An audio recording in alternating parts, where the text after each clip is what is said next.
Tonight, before you drift into sleep, try to imagine yourself lying beneath a sky where clouds move slowly through the silence. Since childhood, human beings have grown accustomed to looking upward at the sky, without ever truly thinking very much about the clouds above their heads. They seem soft, quiet, and almost like an ordinary part of nature. But the strange thing is this: one of the most familiar things in the sky is also one of the greatest mysteries of Earth. A single cloud can weigh millions of pounds and still float gently through the air. Some clouds glow in the darkness near the edge of space. Others can create thunder, tornadoes, and enormous storms powerful enough to shake the entire sky. And not only on Earth, on distant worlds far away, clouds are made from methane, sulfuric acid, even molten metal. From the perspective of Carl Gustav Jung, human beings have always been fascinated by things that constantly change form, yet never completely disappear. Perhaps clouds resemble our thoughts. They appear, dissolve, move, transform, and drift across the sky of the mind each day. Tonight, in this video, we will move together very slowly through the most relaxing facts about clouds, the quiet secrets of the atmosphere, enormous thunderstorms, glowing layers of clouds after sunset, and even the strange clouds that exist on distant planets across the universe. But more than anything else, this is not simply a story about weather. It is a journey that helps us feel that the sky above our heads is truly alive, moving, and quietly telling an ancient story about water, light, wind, and life itself. Welcome back to the YouTube channel, Stories for Sleep, a place where history, science, nature, and the human mind meet together in gentle stories for the late hours of night. If you enjoy relaxing videos like this that help you sleep, take a quiet moment to subscribe to the channel, turn on notifications, and leave a small comment telling us where you are listening from tonight. And now, take one slow breath, relax your shoulders, and let us look together toward the sky, where clouds have silently drifted above Earth for billions of years. The sky has never been ordinary. Perhaps one of the strangest things about human beings is that we can spend an entire lifetime beneath the sky without ever truly looking up at it. Every day, clouds quietly drift above us. They are soft, pale white, gentle, and so familiar that they almost become invisible within ordinary life. A child may lie in the grass for hours, simply watching clouds change shape. An adult, meanwhile, often walks quickly through the city without noticing the sky anymore. But if we pause long enough and look a little more carefully, we begin to realize that the sky has never truly been ordinary. Because above us right now, there is far more than soft white shapes moving through the wind. There are enormous physical structures, flowing movements within the atmosphere, oceans of water suspended in the air, and systems of energy quietly helping guide life on Earth. According to Carl Gustav Jung, human beings often only notice what is immense. Once it begins to disappear, perhaps, the sky has always been there, and so we forget that. It is one of the greatest wonders we have ever lived beneath. Imagine a very quiet night. You are resting beside a window, listening to soft wind moving through the darkness. Above the rooftops, layers of clouds slowly move across the night sky.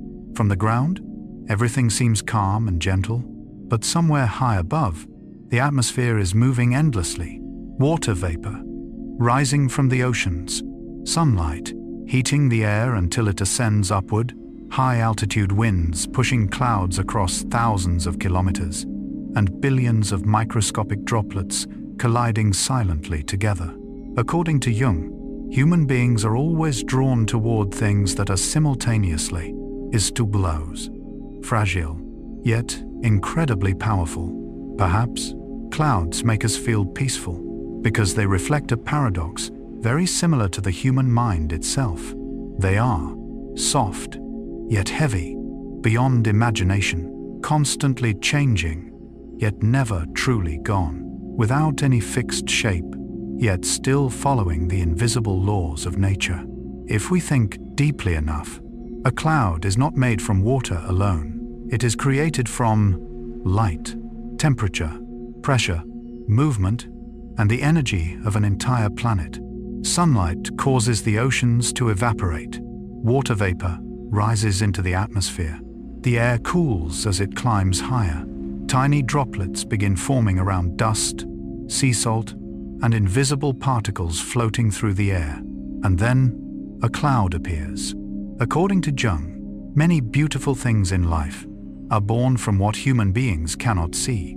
Perhaps that is why clouds always carry an almost mystical feeling, because most of what creates them remains invisible. If we imagine Earth's atmosphere as a whole, it is almost like an invisible ocean surrounding the planet, and clouds are the moment when that ocean becomes visible. According to Jung, human beings often need visible images in order to understand things too vast and invisible to grasp directly. Perhaps clouds are the atmosphere's way of allowing us to witness the breathing of the planet. If we think gently enough, every cloud carries within it the memory of Earth itself. Part of it was once seawater, mist upon a mountain, vapor rising from forests, or the breath of another living creature. Over time, water evaporates, rises into the sky, becomes cloud, and eventually returns to Earth as rain. According to Jung, everything in nature moves in cycles. Perhaps clouds help human beings feel relaxed because they silently remind us that everything is always moving, yet nothing truly disappears forever. Imagine a summer afternoon, white cumulus clouds drifting slowly across a blue sky. Sunlight passes through the edges of the clouds. Their shadows move across open fields. Everything feels peaceful, slow, almost as though the world itself is breathing more gently. And yet somewhere inside those clouds, billions of tiny droplets are colliding, evaporating, condensing, and constantly transforming. According to Jung, beneath the peaceful surface of the human mind, there are always invisible movements taking place. Perhaps clouds resemble our emotions. From far away, everything appears calm. But deep within, everything is always changing. If we think deeply enough, clouds do not merely shape the sky, they help regulate the temperature of the entire planet. During the day, clouds reflect sunlight and prevent Earth from becoming too hot. At night, they hold a portion of warmth close to the surface, so the planet does not cool too quickly. Without clouds, the world would become a far harsher and more extreme place. According to Jung, human beings rarely recognize the value of the quiet things that protect them every single day. Perhaps clouds are like many gentle things in life, silent, unnoticed, yet essential for keeping the world in balance. Imagine an Earth without clouds. The sky would feel strangely empty. There would be no more shadows moving across the ground, crimson sunsets, summer rainstorms, or distant thunder echoing through the night. According to Jung, nature does not merely nourish the human body, it also nourishes our imagination and the unconscious mind. Perhaps clouds inspire daydreams, because they never remain the same shape for very long. They constantly become faces, animals, memories, or unconscious images the mind wishes to see. If we think long enough, perhaps the reason human beings love the sky is not only because of its beauty, but because the sky reminds us that the world is larger than ourselves. According to Jung, the experience of vastness allows human beings to touch something sacred. Perhaps watching clouds drift by is one of the quietest ways for the mind to remember that we are living upon a planet that is still alive. If we imagine clouds on other worlds, Venus possesses thick layers of sulfuric acid clouds. Titan has methane rain and rivers made from hydrocarbons. some distant exoplanets may even possess metallic clouds, clouds of molten rock, or storms that continue for centuries. According to Jung, human beings are simultaneously frightened and fascinated by the vastness of the universe. Perhaps the fact that clouds exist across the cosmos makes them feel almost universal, not merely an earthly phenomenon, but a sign that every world with an atmosphere is somehow breathing in its own way. If we think gently enough, a cloud is ultimately nothing more than water, light, air, and time meeting together for a brief moment, and then it dissolves. But the cycle continues. According to Jung, the most beautiful things in life often exist only temporarily. Perhaps that is why clouds carry a quiet sadness that is difficult to name. They continuously remind human beings that everything changes, passes away, yet still belongs to something greater than itself. Imagine tonight, outside your window, a layer of clouds slowly passing across the moonlight. High-altitude winds quietly carry it beyond oceans, mountains, cities, and sleeping human beings. And somewhere deep within that silence, the sky continues moving, never empty, never ordinary, but like a vast living creature, quietly breathing above the world. How heavy are clouds, really? Perhaps one of the strangest and gentlest things about the sky is the fact that the things that appear the lightest sometimes carry the greatest weight of all. When human beings look up at a white cloud drifting slowly through the afternoon sky, we rarely think about its weight. Clouds seem soft, fragile, almost as though they could disappear with a single gentle wind. A child may imagine that, if they could climb high enough, they might sit upon a cloud like a giant white pillow. But the truth quietly hidden beneath that softness has astonished many scientists. An ordinary cloud in the sky can weigh millions of pounds, which means that, above our heads right now, there may be an entire ocean of water, suspended silently in the air. From the perspective of Carl Gustav Jung, human beings often judge the world by appearances alone.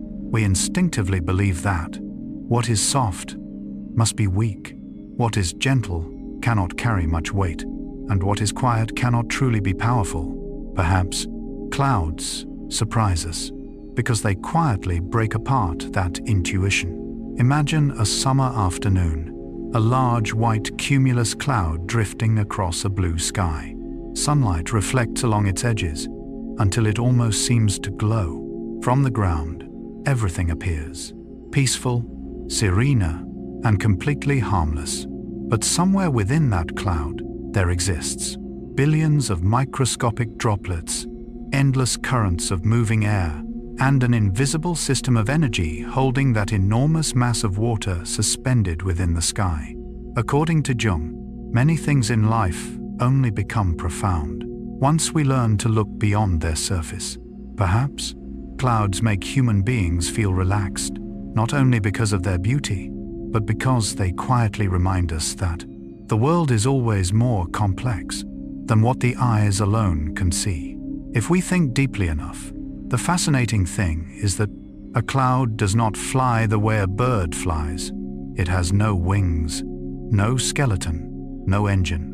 What keeps a cloud in the sky is the movement of air, heat, and the delicate balance between gravity and rising currents. When sunlight warms the Earth's surface, hot air begins to rise, and those currents lift billions of tiny droplets upward into the atmosphere.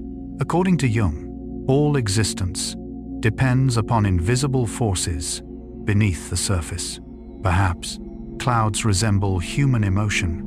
We only see the outer shape, but what truly keeps it alive is something far more invisible and much deeper underneath.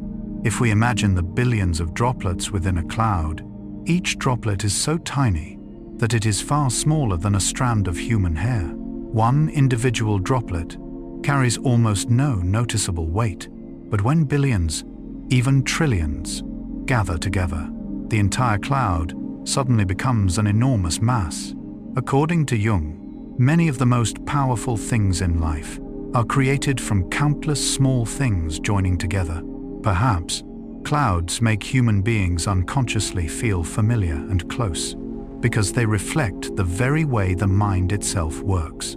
A single memory is small, a single emotion is light, but thousands of experiences gathered across time can become sorrow, I did, love, or a heavy part of the human soul. If we think gently enough, there is something almost poetic in the fact that clouds are both incredibly heavy and incredibly fragile. Only a slight change in temperature, wind direction, or dryness in the air, and a massive cloud may slowly dissolve away. According to Jung, everything in life carries this same paradox. Human beings can carry memories of enormous weight and still walk softly through the world each day. Perhaps that is the reason clouds always carry a quiet sadness that is difficult to name. They resemble things that are immense, profound, yet impossible to hold forever. Imagine standing beneath heavy rain, water pouring from the sky, as though an entire ocean has opened above your head, and somewhere within that moment, you suddenly realize how much water the cloud above you had been carrying all along. According to Jung, human beings often only recognize the weight of something once it finally begins to fall. Perhaps emotions resemble clouds as well. We carry them for very long periods of time, silently suspended, almost invisible, until eventually they become tears, words, or storms inside the mind. If we think deeply enough, clouds do not merely carry water, they carry the energy of an entire planet. A cloud is formed from water vapor rising from oceans, the heat of the sun, winds traveling from distant lands, and the movement of the entire atmosphere. According to Jung, everything that appears separate is actually connected to something larger. Perhaps clouds make human beings feel peaceful because they silently reveal that everything in nature is interconnected. No cloud is ever truly alone. Imagine a great cloud drifting above the ocean. Part of the water within it may once have been ocean waves, mist upon forests, snow upon mountains, or the breath of another living creature. Over time, water continuously changes form: vapor, cloud, rain, river, sea, and then returns once more to the sky. According to Jung, the human unconscious moves in similar cycles. Memories appear, sink beneath the surface, return again, and eventually transform into something else. Perhaps clouds relax us because they quietly mirror the natural rhythm of the mind. If we think long enough, perhaps the most beautiful thing about clouds is that they never try to appear powerful. A mountain expresses strength through stillness. The sea expresses strength through enormous waves. But clouds simply drift silently across the sky.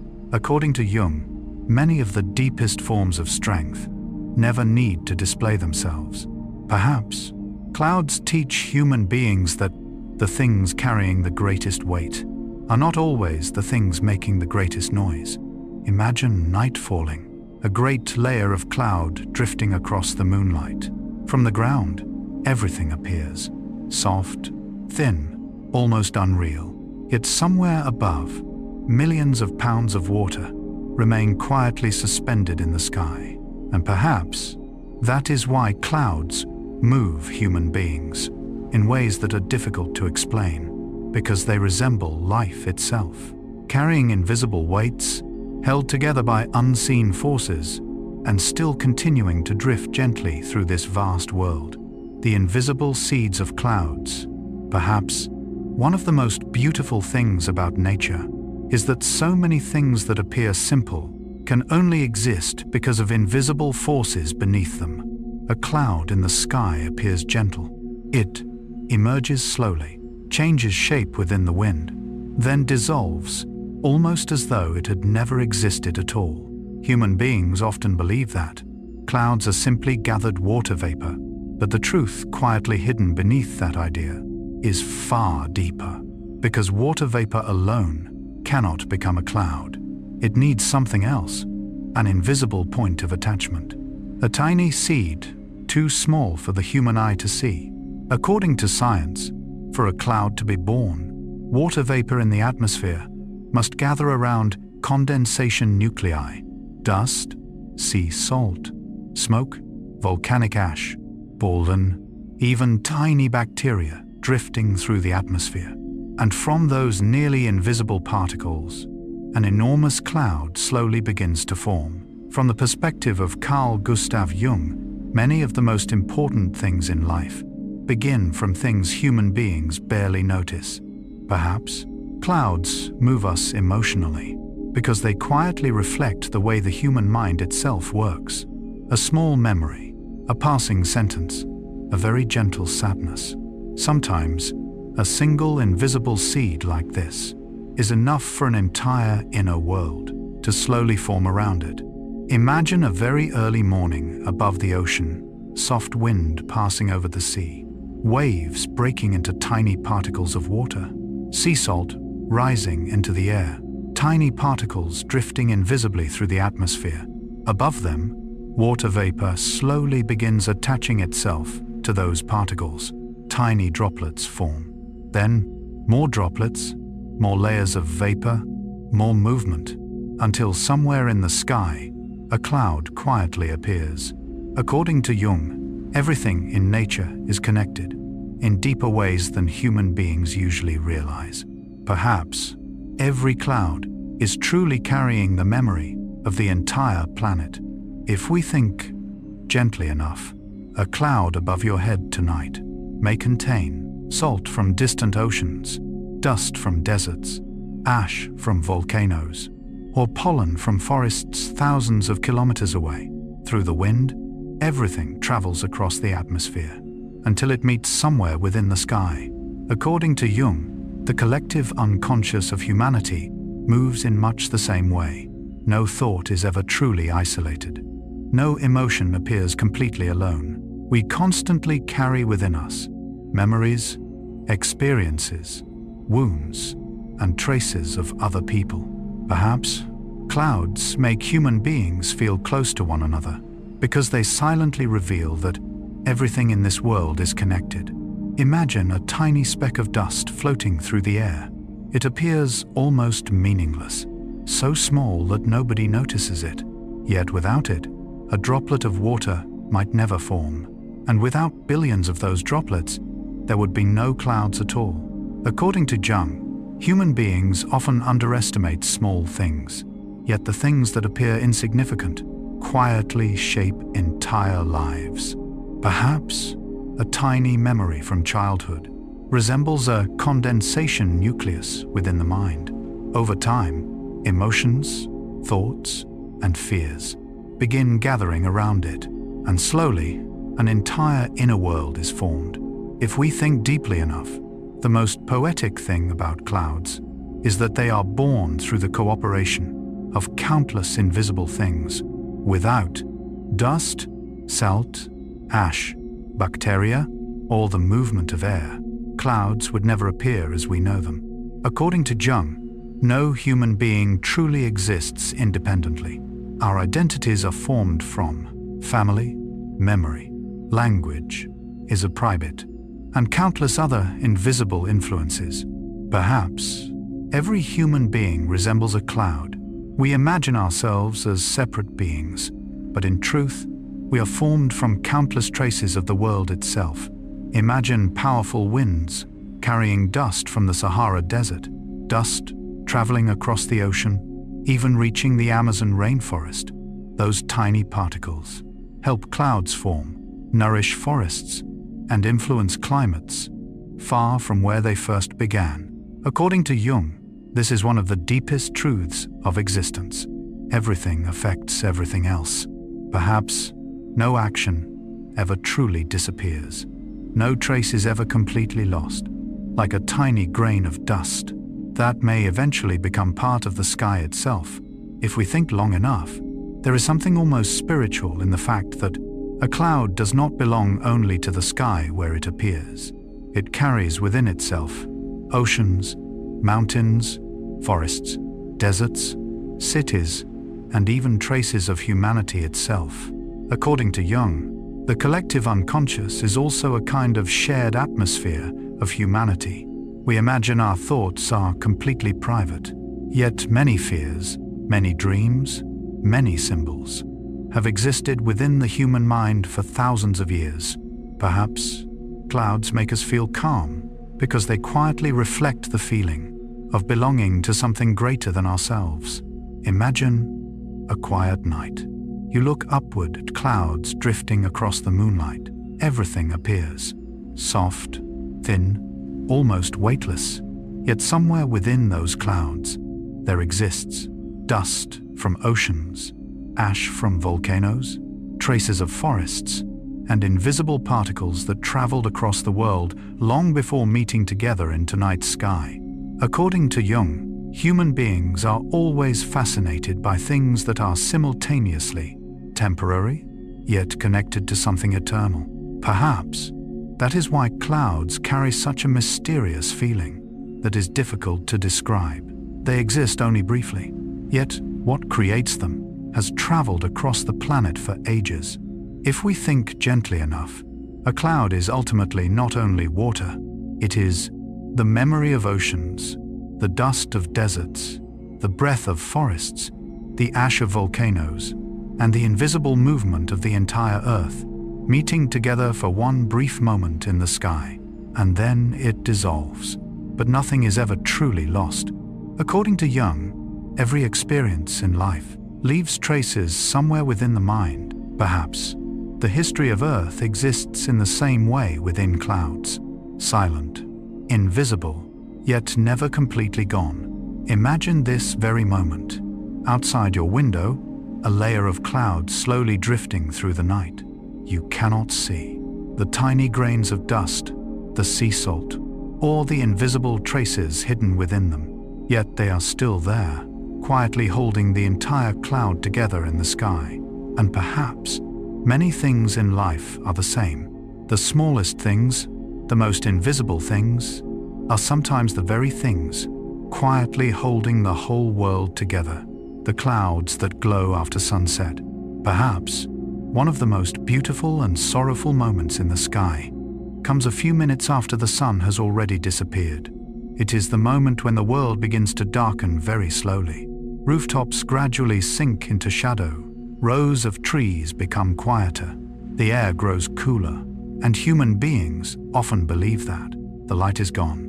But somewhere far above our heads, some clouds are still able to see the sun. According to science, certain layers of clouds exist so high in the atmosphere that even after the earth below has entered twilight, they continue receiving sunlight from beyond the horizon.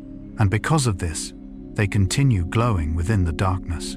From the perspective of Carl Gustav Jung, human beings have always been fascinated by things that exist between two states, between light and darkness, between reality and dream, between disappearance and continued existence. Perhaps clouds after sunset move us emotionally because they appear precisely within that meeting point. Imagine a very quiet evening. The sun has already fallen beneath the horizon. The city slowly darkens. Yet very high above the sky, thin cirrus clouds continue glowing, pale gold, soft orange-pink, then slowly fading into cold silver beneath the late evening light. They almost resemble the final fragments of daylight, remaining between day and night. According to Jung, human beings often experience transitional moments as something strangely sacred, because it is during those moments that the mind realizes everything is changing. Perhaps sunset makes human beings more reflective because it quietly reminds us that nothing remains unchanged forever. If we think deeply enough, the most beautiful thing about cirrus clouds is that they are made from ice, high within the atmosphere, where temperatures become extraordinarily cold. Water vapor crystallizes into tiny ice crystals. Sunlight passes through those crystals and scatters into gold, undation, house, pink, silver, and sometimes even pale violet. According to Jung, light within human psychology often symbolizes consciousness, hope, and the presence of something sacred. Perhaps the clouds glowing after sunset make human beings feel peaceful because they resemble a kind of light that refuses to disappear completely. Imagine someone standing alone beside the ocean at dusk. The waves slowly darken, the air grows colder, yet above, bands of cloud still quietly shine against the deepening blue of the sky. That moment almost creates the feeling that the sky itself is trying to hold on to the day a little longer. According to Jung, human beings deeply fear endings, not only death, separation, or loss, but even smaller endings. An evening, a summer, a season of life. Perhaps the glowing clouds after sunset bring comfort because they give the mind the feeling that the light has not entirely departed yet. If we think gently enough, there is something almost dreamlike in the fact that some clouds continue receiving sunlight, while the entire world beneath them has already grown dark. According to Jung, many things within the human unconscious move in the same way. An old memory, a small hope, a hidden part of the soul. Sometimes, even when the conscious mind has fallen into darkness, some quiet part within us continues softly glowing. Perhaps that is the reason the sky after sunset moves human beings in ways that are difficult to describe. Imagine a summer night near the polar regions. Very high near the edge of space, there appear noctilucent clouds. They are thin, silver blue, almost glowing from within themselves. Noctilucent clouds exist extraordinarily high, near the outer edge of the atmosphere. They are among the highest clouds human beings have ever observed. When most of the sky has already entered night, they continue reflecting sunlight from beneath the horizon. According to Jung, human beings are always drawn toward things that are distant, fragile, and not entirely part of the familiar world. Perhaps noctilucent clouds feel almost mystical because they exist at the boundary between Earth, the atmosphere, and space itself. If we think deeply enough, there is something poetic in the fact that the most beautiful glowing clouds often appear when the sky is nearly completely dark. According to Jung, this is an ancient archetype within the human mind, light emerging within darkness, not the overwhelming brightness of daylight, but a small light, quiet, almost fragile. Perhaps that is the kind of light that moves human beings most deeply. Imagine an ancient person looking upward after sunset. There is no electricity, city lights, or modern noise, only to wind, darkness, and clouds still glowing above the world. It becomes easy to understand why many ancient cultures believed the sky was the dwelling place of the divine. According to Jung, human beings instinctively search for spiritual meaning within phenomena that move beyond ordinary understanding. Perhaps clouds glowing after sunset made our ancestors feel that something sacred existed above the world itself. If we think long enough, those glowing clouds are ultimately only ice, light, and atmosphere. Yet when all of them meet, within the perfect moment, they create beauty that feels almost impossible. According to Jung, many of the most beautiful experiences in human life do not come from things that are permanent. They come from fleeting moments, sunsets, music, memories, or brief light upon clouds. Perhaps their briefness is precisely what makes them precious. Imagine tonight, you look upward after the sun has long disappeared. Above the dark rooftops, a few thin clouds still glow faintly, pale silver, cold blue, almost as though the light itself were dissolving into the night. And somewhere within that silence, we suddenly realize the sky has never been completely dark. According to Jung, even during the darkest periods of life, the human mind continues searching for some small light to hold on to. Perhaps that is why clouds glowing after sunset always carry a feeling both sorrowful and peaceful, because they quietly remind us that even after light has disappeared from the world below, somewhere high above, it continues existing a little longer before the night finally embraces the entire sky. Clouds are air, becoming visible. Perhaps one of the strangest things about this world is that many of the most important things are invisible. Human beings cannot see air, wind, water vapor, or the enormous currents constantly moving around the planet each day. We only sense them indirectly, through coolness against the skin, leaves trembling in the wind, or the feeling of the atmosphere changing before rain arrives. But then, somewhere in the sky, nature quietly allows us to see what was once invisible. And the thing that makes this possible is clouds. According to science, the air around us always contains invisible water vapor.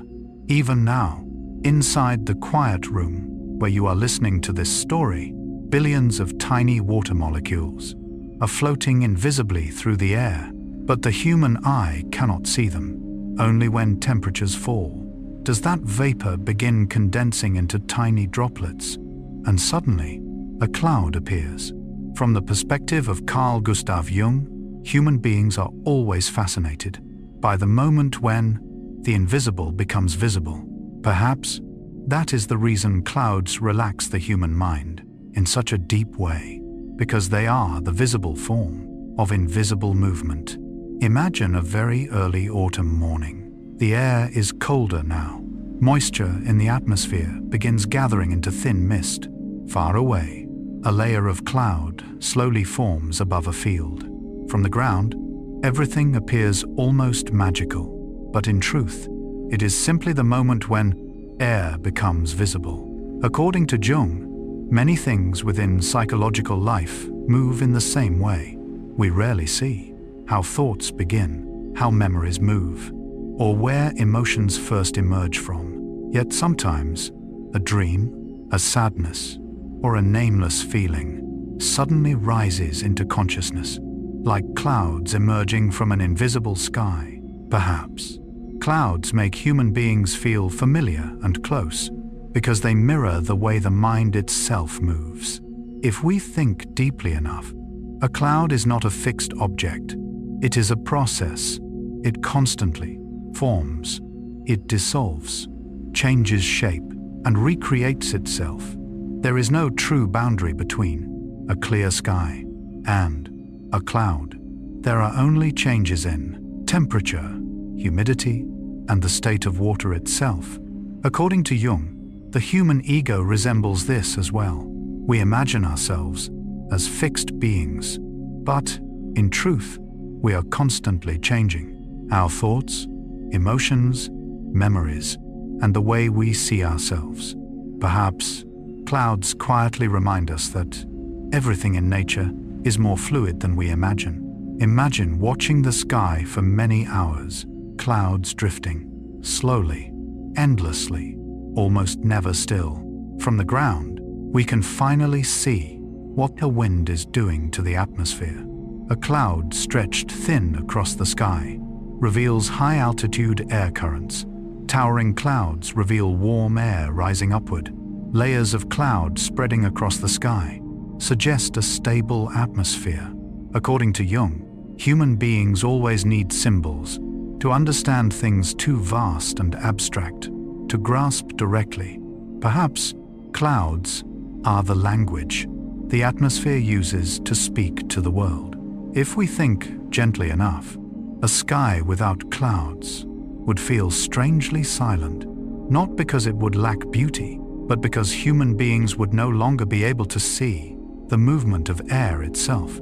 According to Jung, what makes people feel disconnected is not silence itself, but the inability to feel the movement of life around them. Perhaps Clouds make the world feel more alive because they constantly reveal that the planet is still breathing. Imagine looking at Earth from space. The most striking thing is not only the oceans or continents, but the enormous systems of clouds swirling around the planet, white bands spiraling across oceans, curling around storms, drifting across continents. According to Jung, human beings are instinctively drawn toward patterns of movement greater than themselves. Perhaps clouds make us feel small in a strangely comforting way because they remind us that we are living within an immense living system, far larger than any individual life. If we think deeply enough, there is something almost poetic in the fact that air itself is invisible. We spend our entire lives immersed within it, yet rarely notice its presence. According to Jung, the unconscious mind moves like air itself. It is always surrounding us, always influencing us, yet invisible most of the time, only occasionally, through dreams, memories, symbols, or sudden emotions. Does the unconscious briefly become visible, like water vapor suddenly becoming cloud? Perhaps that is why clouds always carry a dream-like feeling. They emerge from what cannot normally be seen. Imagine a cold night. Your breath suddenly appears as a faint mist within the air. In that moment, you finally see what had always existed within you: water vapor. According to Jung, human beings often only recognize the invisible world when it briefly takes visible form. Perhaps clouds are a kind of breathing of the earth itself. When the planet breathes, the sky becomes visible. If we think long enough, clouds do not merely help us see the air. They help human beings realize that this world is filled with invisible processes, quietly operating all around us. Wind, heat, humidity, pressure, light, and the movement of the entire atmosphere. According to Jung, psychological maturity begins when human beings understand that the things truly shaping life usually exist beneath the visible surface. Perhaps clouds quietly teach us how to look deeper, not only into the sky, but into our own minds as well. Imagine a quiet afternoon, clouds slowly drifting across a blue sky. From far away, everything appears soft, simple, almost meaningless. Yet somewhere within them, the entire movement of the atmosphere has become visible. According to Jung, many of the most beautiful things in life are not objects at all. They are processes, changing, moving, endlessly transforming. Perhaps that is the reason human beings never grow tired of watching clouds, because every cloud is a unique moment within the atmosphere, a temporary shape of something normally impossible to see. Imagine tonight, outside your window, a layer of clouds slowly crossing the moonlight. You cannot see the wind, the vapor, or the currents carrying them forward. Yet because of those clouds, the sky suddenly has movement, and somewhere within that silence, we quietly realize the world has never been still. The air is still breathing, the sky is still changing, and clouds are simply the moment when the invisible decides to reveal itself before human eyes. The enormous machines of storms. Perhaps one of the things that makes human beings both fearful and fascinated by the sky is the fact that it can shift from peaceful to violent within an incredibly short amount of time. A summer afternoon may begin with gentle sunlight, a few white clouds drifting slowly, and air that feels almost perfectly still. Then, somewhere along the horizon, a cloud begins to rise. At first, it appears harmless, only a soft white mass, growing larger beneath the afternoon light. But less than an hour later, it may transform into a towering structure, higher than the summit of Mount Everest, a storm machine awakening within the sky. From the perspective of Carl Gustav Jung, human beings are simultaneously drawn toward and frightened by the comma, things that carry power beyond human control. Perhaps storms move the human mind so deeply because they reflect the wildness hidden within the unconscious itself. Imagine standing far away in an open field during the evening. Along the horizon, a great cumulonimbus cloud slowly rising upward.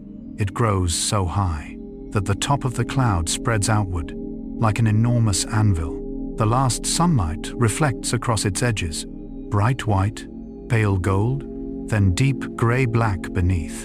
From the ground, everything feels both beautiful and unsettling. According to Jung, human beings instinctively recognize that there are forces within nature capable of both creating life and carrying destruction within them. Perhaps that is the reason storms always feel almost mythological.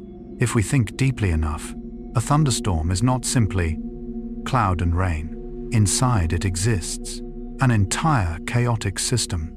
Hot air rising violently upward, cold air plunging downward, water vapor condensing, ice crystals colliding, electrical charges accumulating, and energy continuously being released.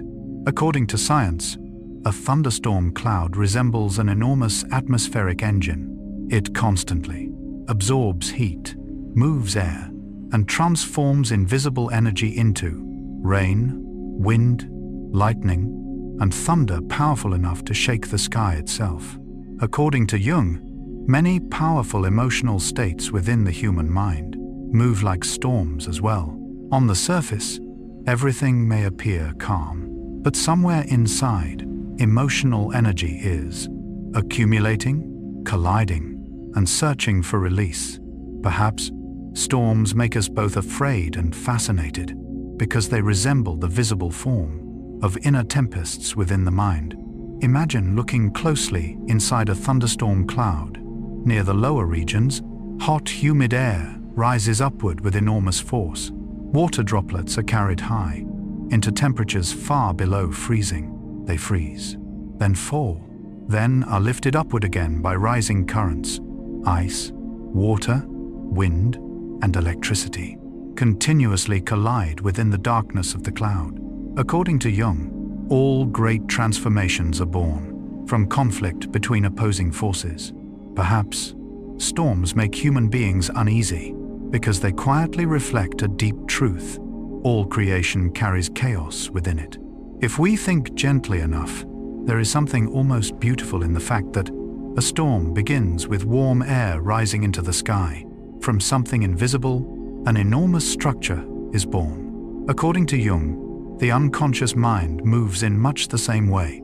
A small emotion, an old memory, a buried fear. Sometimes they slowly gather energy until the entire mind trembles like thunder. Perhaps nature moves human beings emotionally because it reflects what is happening inside us. Imagine thunder echoing through the night sky. That sound is older than almost every city, every empire, every language humanity has ever created. Our ancestors heard thunder deep within forests, across oceans, through deserts, and beneath the earliest roofs humanity ever built. According to Jung, certain symbols become archetypes because they have existed beside the human mind for so long. Storms are one of them. They symbolize power, chaos, fear, and awakening. Perhaps that is why so many ancient mythologies imagined storm-filled skies as places where gods were present. If we think deeply enough, a lightning strike lasts only a fraction of a second, yet within that instant, it releases temperatures hotter than the surface of the Sunday. Light tears through darkness. The air expands violently, creating thunder. According to Jung, the most intense moments in life often arrive very quickly. A memory, a shock, a moment of realization, and afterward, everything changes. Perhaps lightning both frightens and fascinates human beings because it resembles truth, suddenly appearing within the mind. Imagine watching a storm from very far away. the enormous cloud slowly moving across the horizon. Inside it, thousands of invisible movements continue unfolding. Yet from a safe distance, everything appears almost hypnotic. According to Jung, human beings often discover beauty, even within dangerous things, not because we love destruction, but because somewhere deep inside, we recognize that chaos is also part of life itself. Perhaps rainstorms help many people sleep more peacefully, because those sounds unconsciously create the feeling that the world is releasing energy. If we think long enough, a thunderstorm is not truly an enemy of Earth. It is the atmosphere's way of balancing heat, moving energy, and redistributing water across the planet. According to Jung, many chaotic periods within the human mind are not entirely negative either.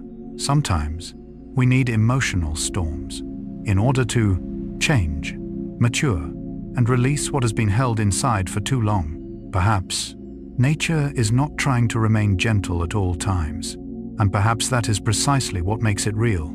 Imagine tonight, outside your window, a storm exists somewhere far away. Flashes of light behind distant clouds, soft thunder echoing through the night, rain slowly falling across rooftops. From inside a warm room, everything feels strangely peaceful. And somewhere within those sounds, we quietly feel that the sky is not merely empty space above our heads. It is an enormous living presence, constantly breathing, moving, gathering energy, then releasing it as rain and light. According to Jung, human beings only truly understand peace when they know that beneath it, chaos has always existed. Perhaps that is why storms both frighten us and make the mind feel strangely calm while listening to them at night. Because somewhere deep within the unconscious, we understand that every storm eventually passes, and after the final thunder fades away, the sky slowly becomes quiet again, as though it had never been angry at all.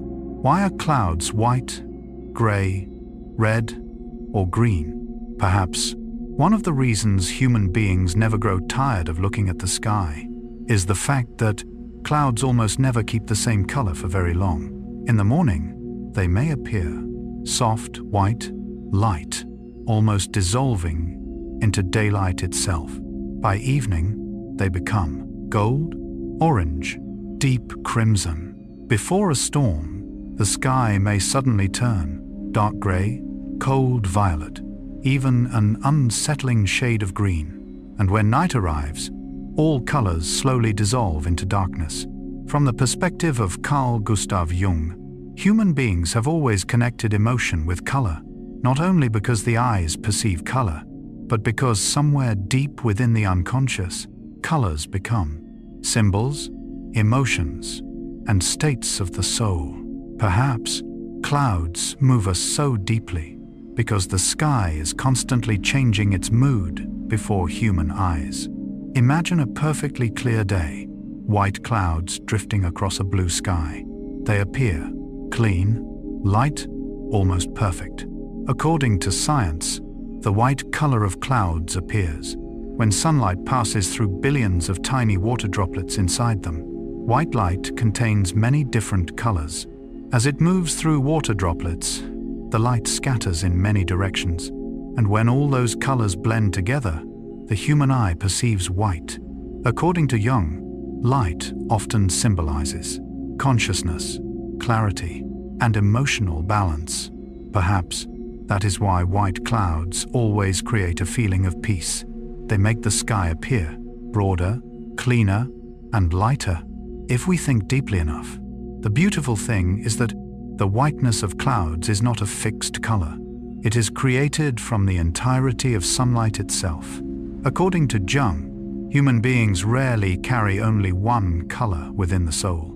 We are made from many memories, many emotions, many different parts of ourselves, blended together. Perhaps clouds quietly reflect that complexity. Imagine a day before rain arrives. The sky slowly darkens. Clouds become thicker, light struggles to pass through the enormous amount of water inside them, and gradually, white becomes gray. According to science, the thicker a cloud becomes, the less light can pass through it. That is why rain clouds often appear gray, heavy, and darker than ordinary skies. According to Jung, darkness within human psychology does not always symbolize evil. Sometimes, it simply represents depth, what has not yet been seen, or regions of the unconscious, untouched by awareness. Perhaps, gray clouds make us quieter and more reflective because they gently create the feeling that the world is sinking inward toward itself. Imagine sitting beside a window on a rainy day, the sky covered by thick gray clouds. The atmosphere feels slower, colder, softer. According to Jung, moments of gentle gloom often make human beings most thoughtful, because when the outer world darkens, the mind begins turning inward. Perhaps that is why many people strangely love cloudy days, not because they are sad, but because clouds create space for silence. If we think gently enough, one of the most cinematic moments in the sky is sunset. When the sun sinks lower, its light must pass through a thicker layer of atmosphere. Blue wavelengths scatter away. What remains are of red, orange, gold, moving through the clouds. And suddenly, the entire sky bursts into color. According to Jung, red and orange often symbolize energy, in transformation, and powerful emotion. Perhaps, sunsets move human beings emotionally, because they are moments when the sky visibly transforms before our eyes. The day is ending. The light is slowly dying, yet at that exact moment, the sky becomes most beautiful. Imagine someone standing alone, watching the final red clouds of evening. Everything almost feels unreal. Clouds glow, fiery orange, deep crimson, then gradually turn violet as the light fades. According to Jung, human beings are deeply moved by temporary beauty, because somewhere within us, we know that the most beautiful things rarely last long. Perhaps, sunsets always feel bittersweet, because they are simultaneously beautiful and disappearing. If we think deeply enough, one of the most unsettling colors the sky can create is green before a storm. Certain severe storms turn the sky dark green, turquoise, almost alien in appearance. According to science, this phenomenon occurs when light interacts with water, ice, and large particles inside storm clouds. According to Jung, unusual colors often awaken primal feelings within the unconscious mind. Human beings instinctively recognize that when the sky changes into an unnatural color, something powerful is approaching. Perhaps green storm skies frighten us because they break apart our familiar sense of the world. Imagine standing before a massive storm. The air suddenly becomes silent. A cold green light spreads across trees, houses, the ground itself. The entire world appears unfamiliar. According to Jung, the deepest fears of human beings do not come only from danger itself, but from the moment when the familiar world suddenly becomes strange. Perhaps the colors of the sky affect emotion so deeply because they silently transform the entire psychological atmosphere around us. If we think long enough, clouds do not truly possess colors of their own. They merely to reflect, scatter, and transform light. According to Jung, many parts of the human mind work in the same way. We absorb emotions, memories, energies, and moods from the surrounding world. Then the mind itself colors our experiences. Perhaps that is why the sky always feels emotional. Because it is not merely nature, it resembles an enormous mirror, reflecting the condition of light and the world itself. Imagine tonight, outside your window, a layer of clouds slowly drifting across the moonlight. There is no longer redder, orange, or brilliant white. only a very soft silver gray within the darkness. And somewhere within that silence, we quietly realize the sky never truly keeps one form, one color, or one emotional state for very long. According to Jung, this is also the nature of the human mind. Emotions do arrive, change color, dissolve, then return again in another form. Nothing truly remains still. Perhaps that is why watching clouds drift by always makes human beings calmer, because the sky quietly reminds us that every state eventually changes. Sadness changes color, anger dissolves away, darkness eventually meets another light, and like clouds drifting through sunset, every emotion within the mind is ultimately only light passing through a constantly moving sky. The strange phenomena of clouds. Perhaps one of the reasons the sky never becomes boring is the fact that sometimes nature creates shapes that seem almost not to belong to Earth at all. Human beings look at clouds every day, so we grow accustomed to believing that we understand the sky. But then suddenly, one strange afternoon, along the horizon appears a cloud shaped like a flying saucer, enormous hanging pouches beneath the sky, or an entire atmosphere resembling a dark ocean rippling overhead. And within that moment, we quietly realize nature is still far stranger than human imagination itself.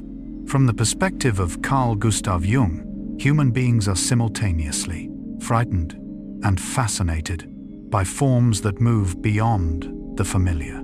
Perhaps strange cloud phenomena move us so deeply because they awaken something ancient within the unconscious, the part of the mind that instinctively searches for symbols, faces, and meaning inside the natural world.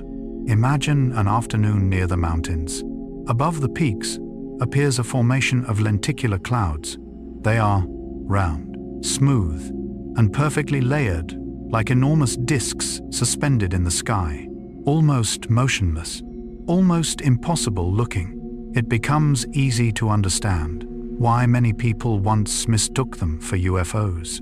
According to science, lenticular clouds form when powerful winds move across mountains, creating invisible atmospheric waves. Water vapor condenses at the crest of those waves and dissolves behind them, making the cloud appear strangely still.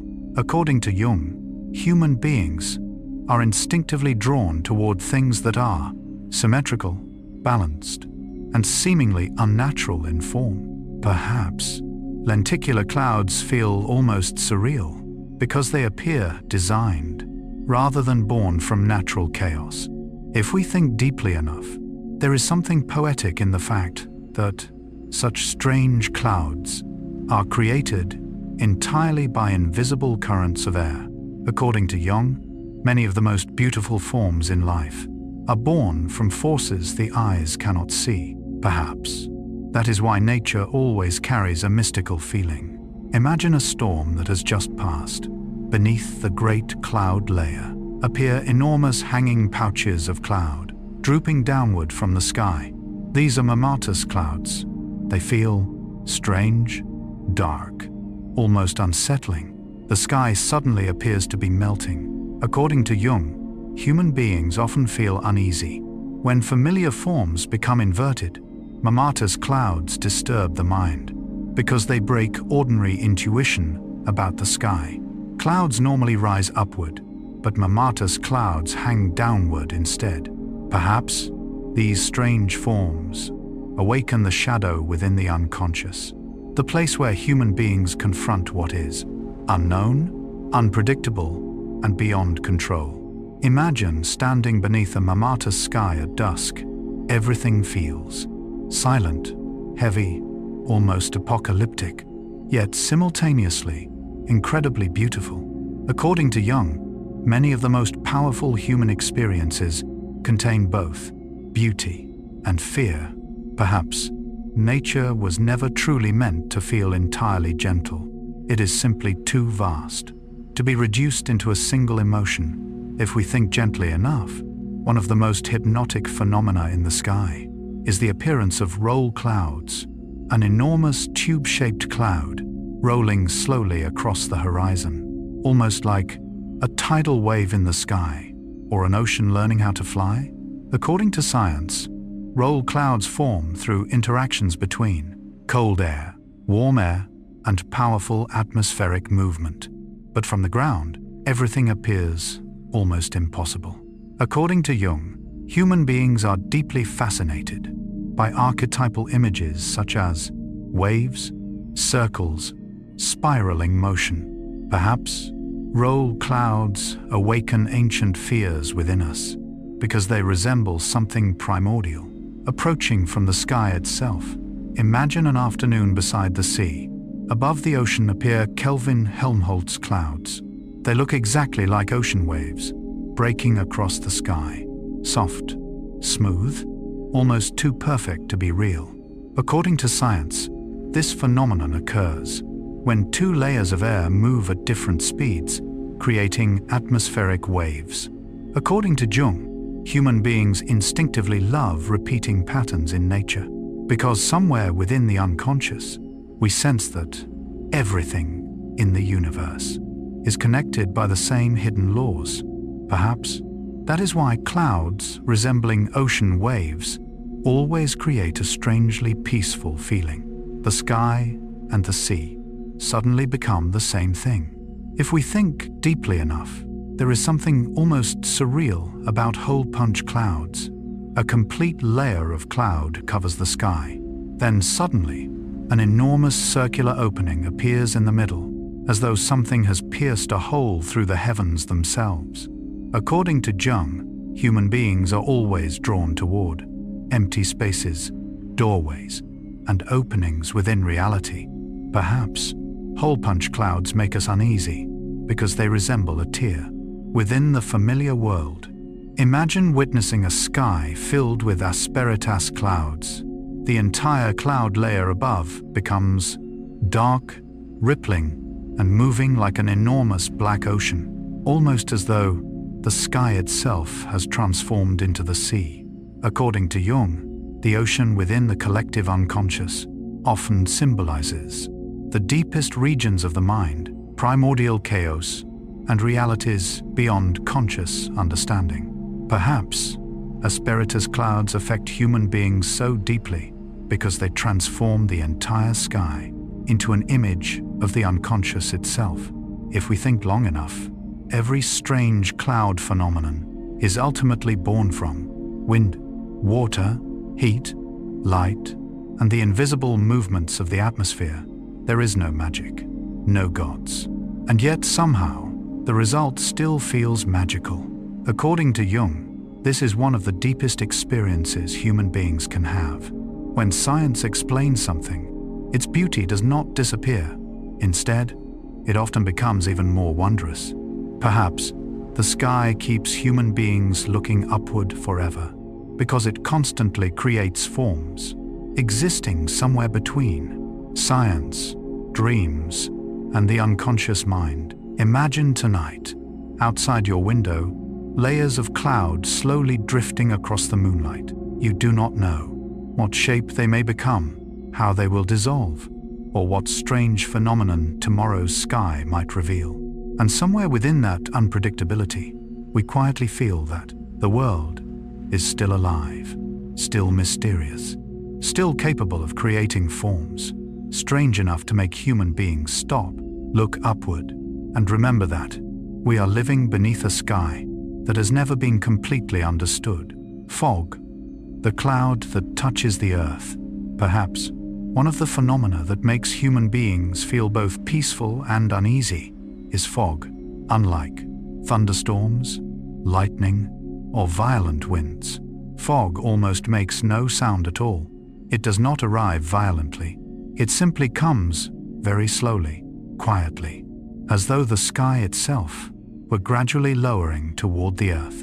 And then suddenly, the familiar world around us becomes blurred, loses its depth, and turns strange in ways difficult to explain. According to science, fog is truly nothing more than a cloud formed close to the ground, tiny droplets floating through the air scatter light, making it difficult for human eyes to judge distance clearly. But somewhere deep within the human mind, fog has never been only weather.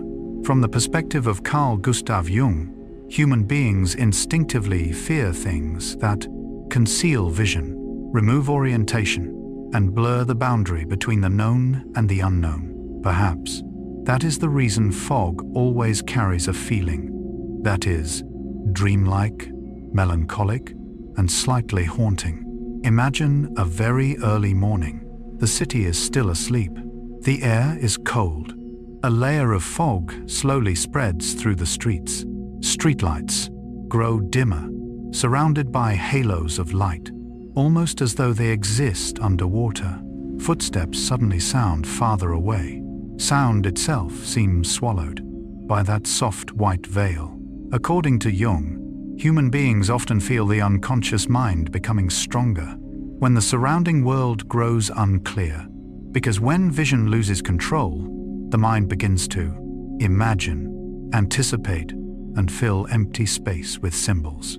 Perhaps fog makes human beings more reflective, because it makes reality feel less certain. If we think deeply enough, a forest within fog feels entirely different from that same forest beneath sunlight. A familiar path suddenly becomes longer, quieter, more mysterious.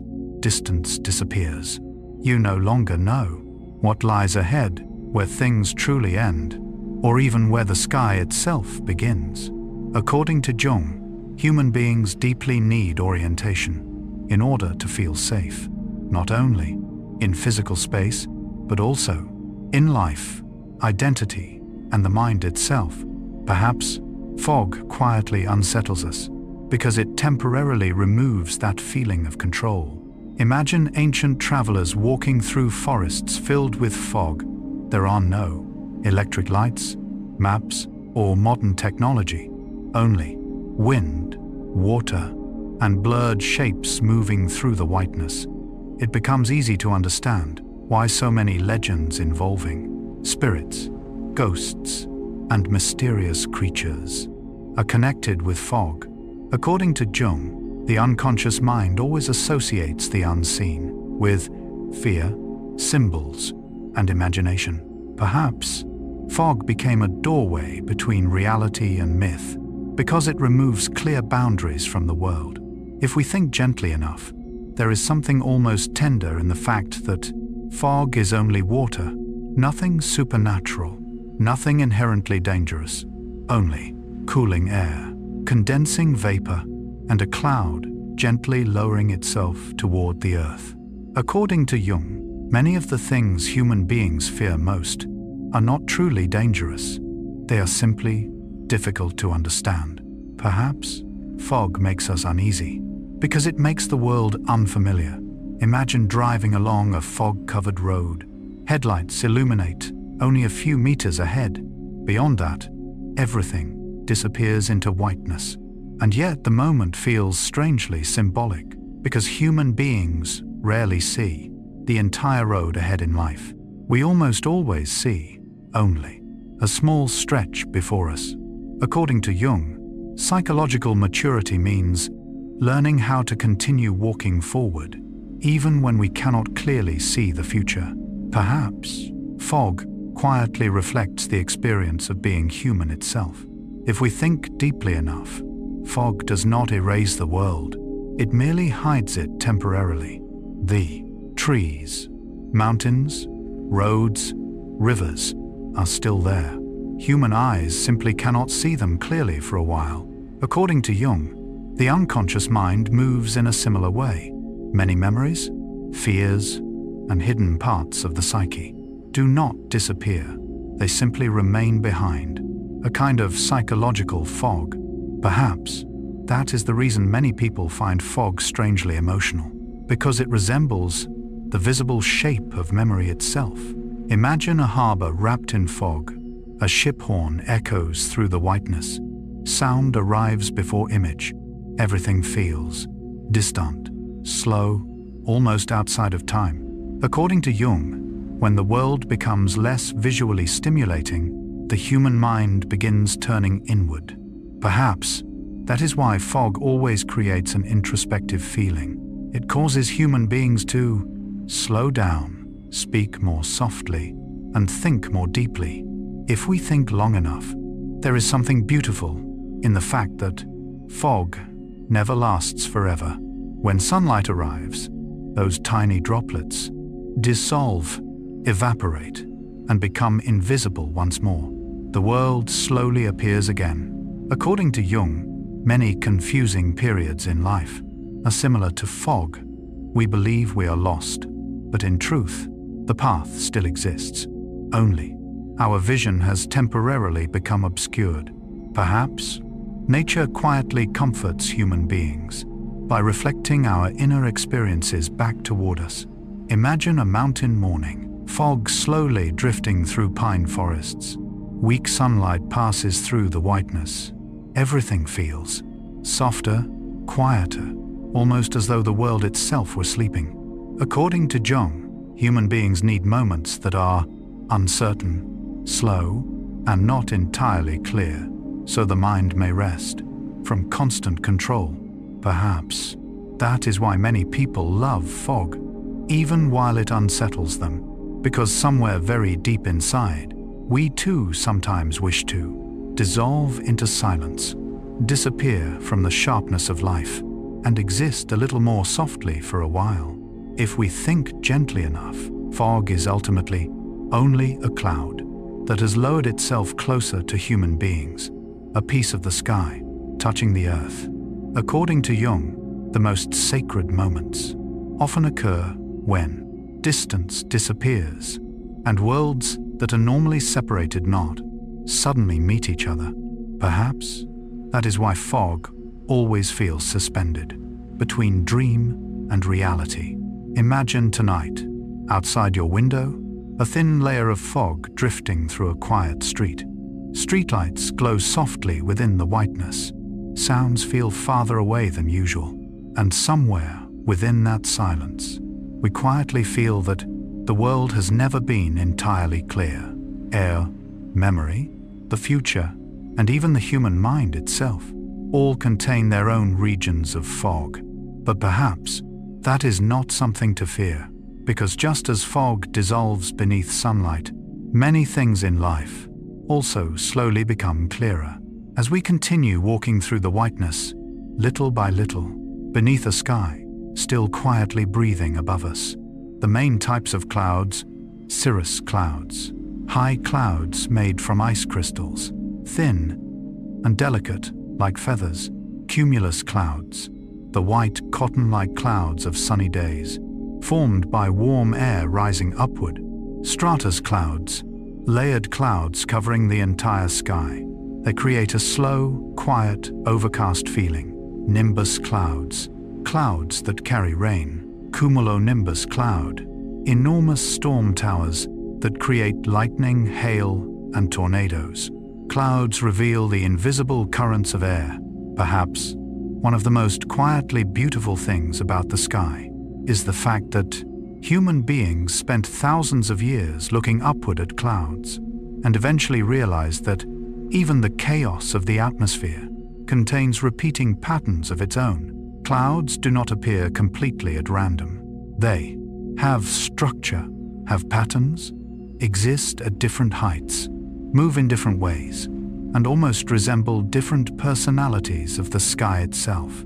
From the perspective of Carl Gustav Jung, human beings instinctively try to classify, name, and find meaning within the forms of nature. Perhaps naming clouds was never only about science. Perhaps it was also a way for human beings to create a relationship with the sky. Imagine a perfectly clear day. Very high above, thin streaks of cloud drift like strands of silver hair. These are cirrus clouds. Cirrus clouds are thin, light, nearly transparent, and formed from ice crystals high in the atmosphere. They often appear before weather changes, or during especially quiet skies. According to Jung, human beings often associate things that are delicate, elevated, and almost ethereal with the worlds of dreams, two-spirit, and the sacred. Perhaps cirrus clouds always feel poetic because they resemble traces of wind itself, written across the sky. If we think deeply enough, cirrus clouds almost never feel heavy. They are not threatening, not dramatic. They simply exist, like soft brushstrokes upon the heavens. According to Jung, not every form of power needs to arrive loudly. Some influences are gentle, subtle, yet quietly capable of changing the entire atmosphere. Perhaps cirrus clouds resemble very gentle thoughts within the mind, never overwhelming, yet lingering for a very long time. Imagine a summer afternoon, great white cumulus clouds drifting across a blue sky. These are the clouds of childhood, clouds that are soft, white, round, and almost like floating cotton. They form when sunlight heats the earth, causing warm air to rise upward. According to Jung, human beings instinctively feel safe around shapes that are round, soft, and bright. Perhaps cumulus clouds always create cheerful feelings because they are connected with summer, sunlight, and childhood memory. If we think gently enough, many people once lay in the grass, watching cumulus clouds drift overhead, imagining animals, faces, or entire fantasy worlds inside their shapes. According to Jung, this is not accidental. The human mind naturally searches for symbols, images, and meaning, even inside chaos. Perhaps clouds became a kind of screen for imagination because they never remain the same shape for long. Imagine a cold and quiet day, the entire sky covered by an endless layer of soft gray cloud. These are stratus clouds. Stratus clouds are low, one, flat, and spread across the world like an enormous blanket. According to Jung, human beings respond deeply to the light and atmosphere surrounding them. A straighter sky softens sound, mutes color, and makes the world feel slower. Perhaps that is why days filled with layered clouds always feel quiet, introspective, almost melancholic. If we think deeply enough, stratus clouds are not dramatic. They do not carry the explosive beauty of sunsets or thunderstorms, and yet somehow they make human beings think more deeply. According to Jung, the most profound inner states often do not arise from excitement, but from slowing down, silence, and space for reflection. Perhaps stratus clouds resemble days when the mind wishes to rest, retreat inward, and quietly exist. Imagine soft rain beginning to fall. The sky grows darker. A layer of nimbus clouds moves overhead. Nimbus simply means rain-bearing cloud, but in human experience, rain has never been only water. According to Jung, rain often symbolizes release, cleansing, and emotions finally set free. Perhaps rain clouds always feel emotional because they suggest that something held within the sky is finally about to fall. If we think gently enough, the sound of rain falling from nimbus clouds contains something almost therapeutic. Rain sounds are steady, continuous, undemanding. According to Jung, human beings need rhythmic sounds for the nervous system to feel safe. Perhaps that is the reason many people sleep better during rainy nights. Imagine the horizon suddenly darkening, an enormous tower rising into the atmosphere. These are cumulonimbus cloud. Cumulonimbus clouds are gigantic, violent, and alive in an almost frightening way. They create lightning, hail, violent winds, tornadoes, and the most powerful storms on Earth. According to Jung, certain symbols in nature directly touch the shadow within the collective unconscious. Cumulonimbus clouds are one of them. They are simultaneously beautiful, majestic, and terrifying. If we think deeply enough, there is something almost mythological about the shape of storm clouds.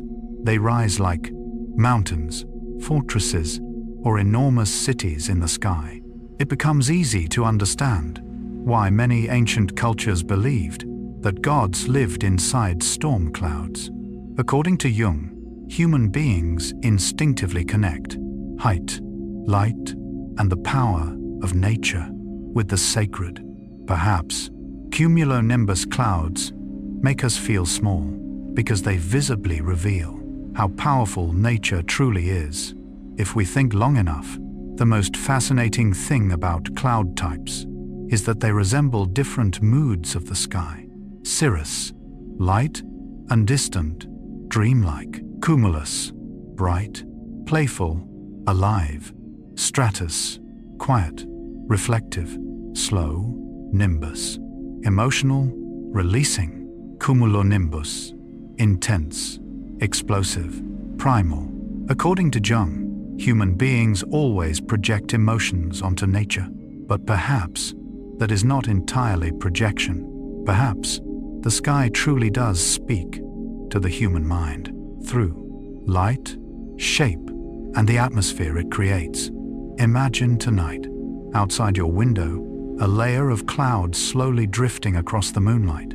You do not need to know its exact scientific name, altitude, or structure, yet somewhere very deep inside, your mind still senses the softness of cirrus, the peace of cumulus, the silence of stratus, or the hidden energy inside cumulonimbus. According to Jung, human beings are never truly separated from nature because the forms within the sky continue silently reflecting emotion, the unconscious, and the deepest rhythms inside the human mind. Perhaps that is why, even after thousands of years, human beings still continue looking upward at clouds, as though somewhere inside those constantly changing shapes, the sky itself is quietly telling the story of the human soul. Clouds and water, the great cycle. Perhaps one of the most quietly miraculous things about the sky is the fact that every cloud we see was once part of somewhere else. A cloud drifting above your head today may once have been vapor rising from the ocean, mist within a deep forest, water resting upon a leaf, or warmth rising from the ground after rain. No cloud truly exists alone. Everything in the sky is connected with oceans, forests, mountains, rivers, soil, and the entire living system of this planet. From the perspective of Carl Gustav Jung, human beings often suffer because of the feeling of separation from the world, but nature quietly operates in the opposite way. Within nature, almost nothing is completely independent. Perhaps clouds make human beings feel strangely peaceful because they are visible proof that everything on Earth remains silently connected. Imagine a morning above the ocean, sunlight shining across endless water. Every second, billions of water molecules silently leave the sea, rising into the air as invisible vapor. According to science, the oceans are the greatest source of atmospheric moisture on the planet. Most clouds drifting through the sky began within the sea. Yet from the ground, we rarely think about this. We simply see clouds. According to Jung, human beings often forget that everything visible begins from invisible processes.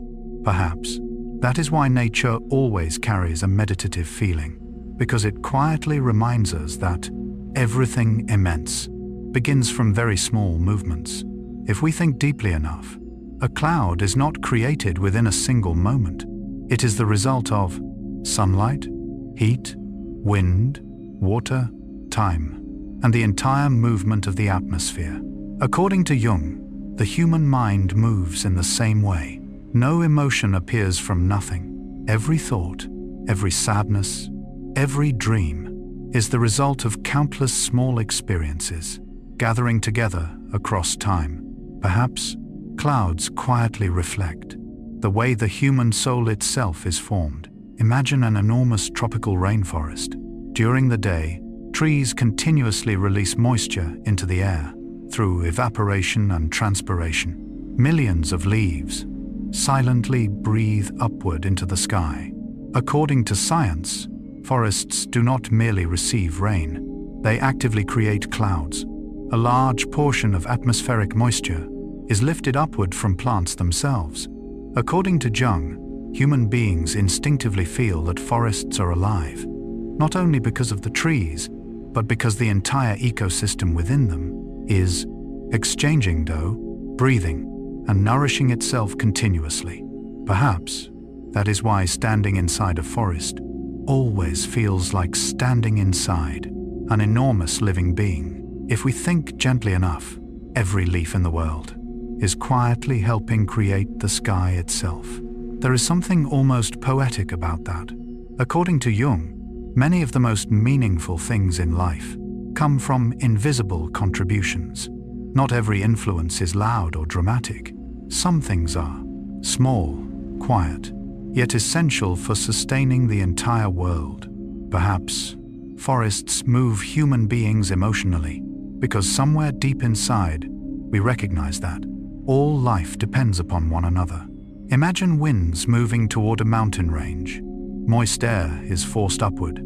As it rises, temperature falls. Water vapor condenses. Clouds form around the mountain peaks. According to science, mountains literally pull clouds from the air. Many rainy regions on Earth exist because geography forces the atmosphere to move. According to Jung, mountains often symbolize challenge, spiritual elevation, and transformation. Perhaps that is why clouds around mountains always appear mystical, because there we can visibly witness the physical world and the sky interacting together. If we think deeply enough, a mountain does not create water, but it changes the movement of air and therefore changes the sky itself. According to Jung, many people in our lives resemble mountains. They do not directly change us, but their presence alone alters the direction of our thoughts and emotions. Perhaps all connection is more subtle than we imagine. Imagine a large city during summer, roads heating beneath the sun. Smoke, dust, humidity, and human activity change the atmosphere above the city. According to science, urban environments can influence cloud formation and rainfall. Human beings do not merely live beneath the atmosphere, we actively change it. According to Jung, this is a profound realization. Human beings are not separate from nature, we are part of it. Perhaps that is why the modern world often carries a feeling of unease, because somewhere within the unconscious, we know that every action we take leaves traces within the sky itself.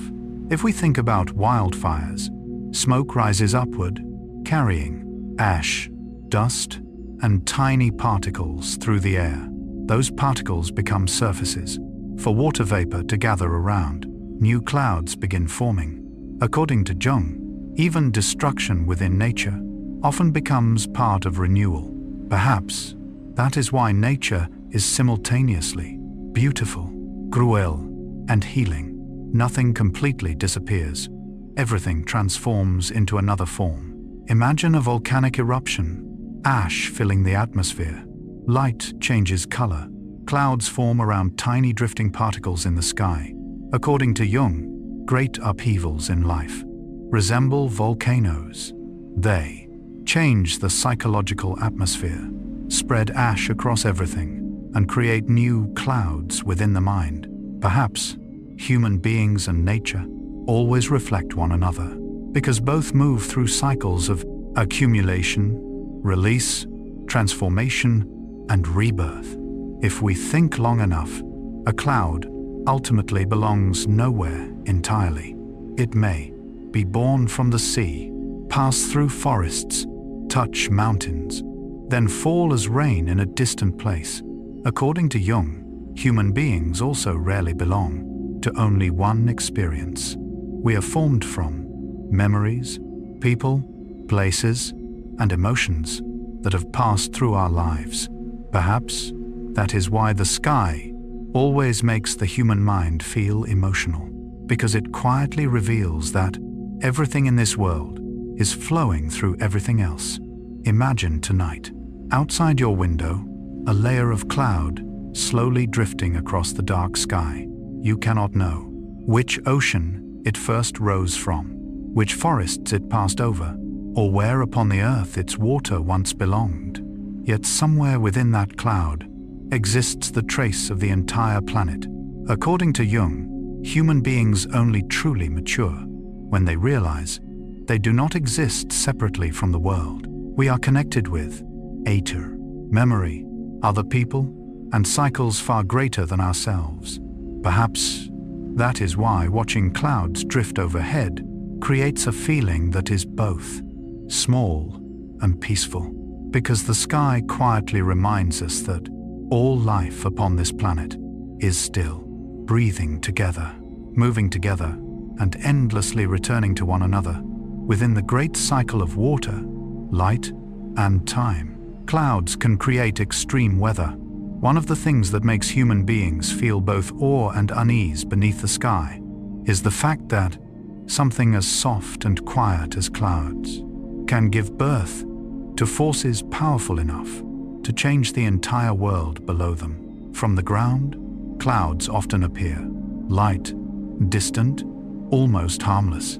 They drift slowly across the sky, like soft forms painted from light and water. But somewhere inside certain clouds, energy is continuously building, invisible, silent, until the moment the sky suddenly erupts into lightning, violent winds, hail, tornadoes, or floods appearing in places that were once completely dry.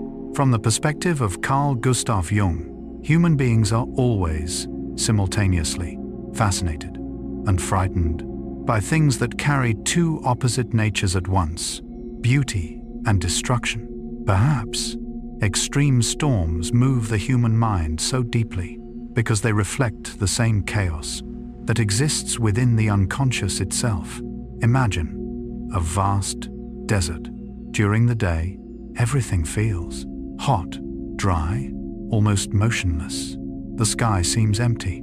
Then somewhere far away, a storm begins to form. Rain falls upon distant mountains, and only hours later, an enormous wall of water suddenly rushes through a dry riverbed. According to science, flash floods in deserts occur because the ground is too dry to absorb large amounts of rain in a short time. The water cannot sink downward. It races forward with terrifying speed. According to Jung, many repressed emotions inside the mind move in a similar way. When something is held back for too long, it rarely disappears. It simply accumulates, and then someday it bursts outward like hidden water beneath the surface, finally finding a path to escape. Perhaps nature moves human beings emotionally because it quietly reflects the structure of the human soul itself. If we think deeply enough, hail is one of the strangest phenomena in the sky. Pieces of ice are lifted upward, dropped downward, then pulled upward again and again inside storm clouds until they become too heavy to remain suspended any longer. Then they fall to earth, like stones descending from the heavens. According to Jung, human beings often forget that chaos within nature is not angry. It simply operates according to its own energy and laws. Perhaps that is what is simultaneously terrifying and beautiful about nature. It carries no malice, yet it also does not reshape itself to fit human fragility. Imagine standing beneath the sky before a storm. The air suddenly changes.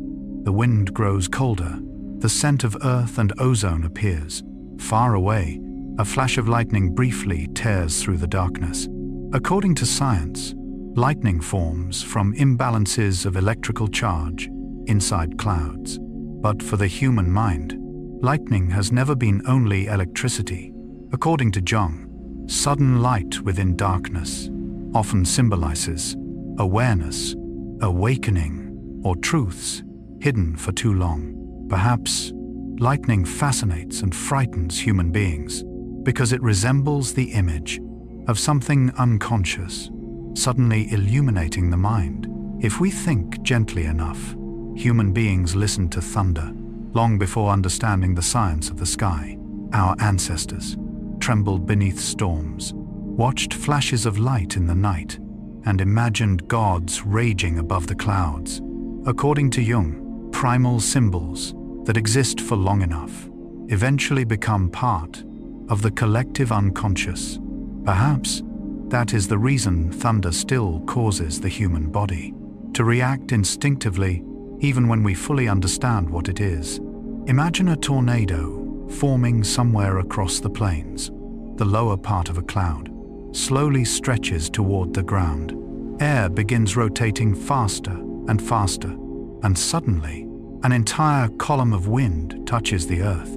According to Jung, human beings deeply fear spiraling movements, whirlpools, rotating winds, swirling darkness, because they symbolize loss of control. Perhaps tornadoes disturb the human mind because they visibly reveal how quickly order can become chaos.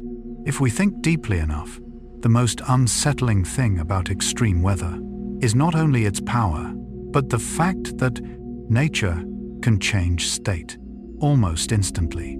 A peaceful sky can become dangerous within minutes. According to Jung, this is also the nature of the human mind. Many inner crises do not begin with explosions.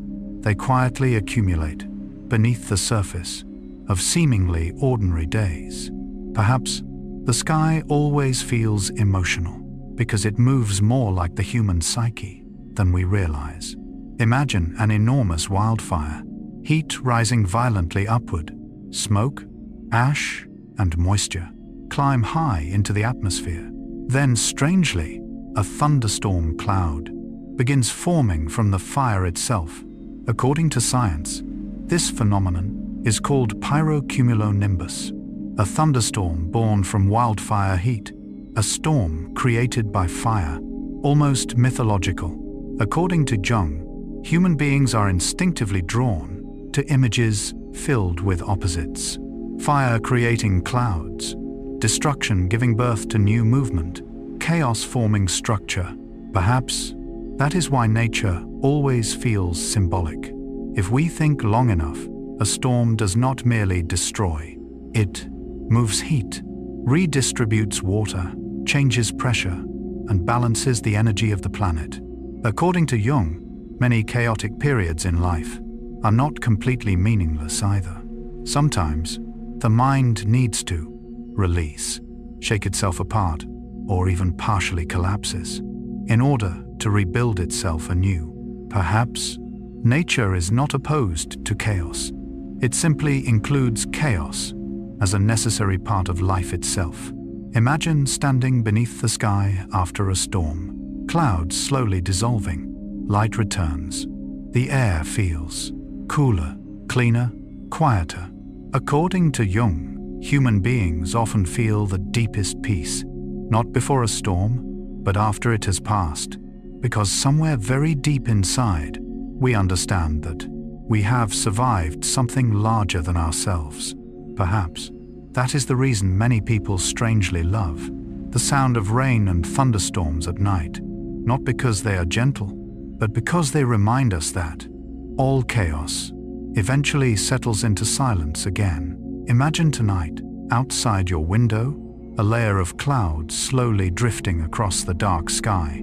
Somewhere far away, perhaps, rain is falling, lightning is flashing, or wind is spiraling across lands you have never seen. And somewhere within that vastness, we quietly realize the sky is not merely scenery above our heads. It is an enormous living system, constantly breathing, moving, gathering energy, then releasing it as light, water, and wind. According to Jung, human beings only truly mature when they accept that life always contains both beauty and chaos. Perhaps that is what storms in the sky have always been quietly trying to teach us, that even in the most violent moments, the world is simply continuing according to its own nature, and after every clap of thunder, the sky eventually becomes quiet again, beneath clouds drifting slowly through the night. The secret inside a water droplet, one of the most quietly miraculous things about the sky, is the fact that every rainfall that has ever touched a rooftop, a window, or a human face began from droplets so small the naked eye could almost never see them.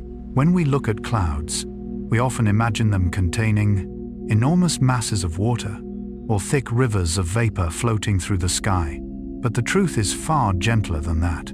According to science, each droplet inside a cloud is usually smaller than a strand of human hair, tiny, almost weightless. Billions of such droplets float together within the air, forming entire, enormous clouds, drifting above the world. From the perspective of Carl Gustav Jung, human beings are always moved by things that are fragile, small, yet somehow capable of creating something vastly larger than themselves. Perhaps the secret of water droplets calms the human mind, because it quietly reminds us that the greatest things in nature are often born from what is almost invisible.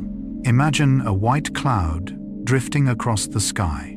It appears soft, continuous, almost like a single unified form, but inside it exist countless tiny droplets of water, continuously colliding, moving, forming, and dissolving. According to Jung, human beings often think of themselves as fixed and singular identities, but the mind resembles a cloud more than we realize, formed from countless memories, emotions, and small experiences, constantly interacting within us. Perhaps that is why nature always feels strangely familiar, because its structure quietly reflects the structure of the human soul itself. If we think deeply enough, the most astonishing thing about water is that it does not always behave the way we expect it to. According to science, water can exist in a supercooled state, below 0 degrees Celsius, yet still remaining liquid. Inside many extremely cold clouds, tiny droplets continue floating as liquid water, even at temperatures cold enough to freeze almost everything else. They remain suspended in a fragile balance. According to Jung, human beings also often exist within similar in-between states, not completely broken, yet not fully stable either. Some emotions remain suspended, waiting, not yet transformed into tears or words. Perhaps supercooled water moves us emotionally because it resembles the image of things still being held inside the mind. Imagine a winter cloud high above the sky.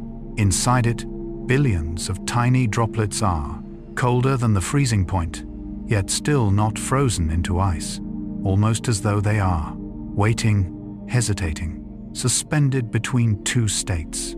According to Jung, many moments within human life exist within similar liminal spaces, between past and future, between sorrow and healing, between what has not fully ended and what has not yet begun.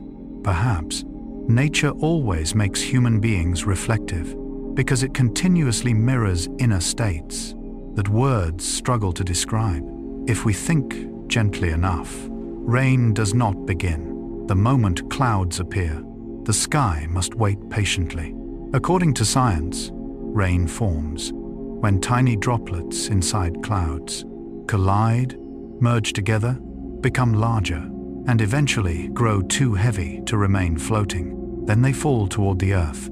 According to Jung, many emotions within the human mind also need time to accumulate, connect, and become heavy enough to be fully felt.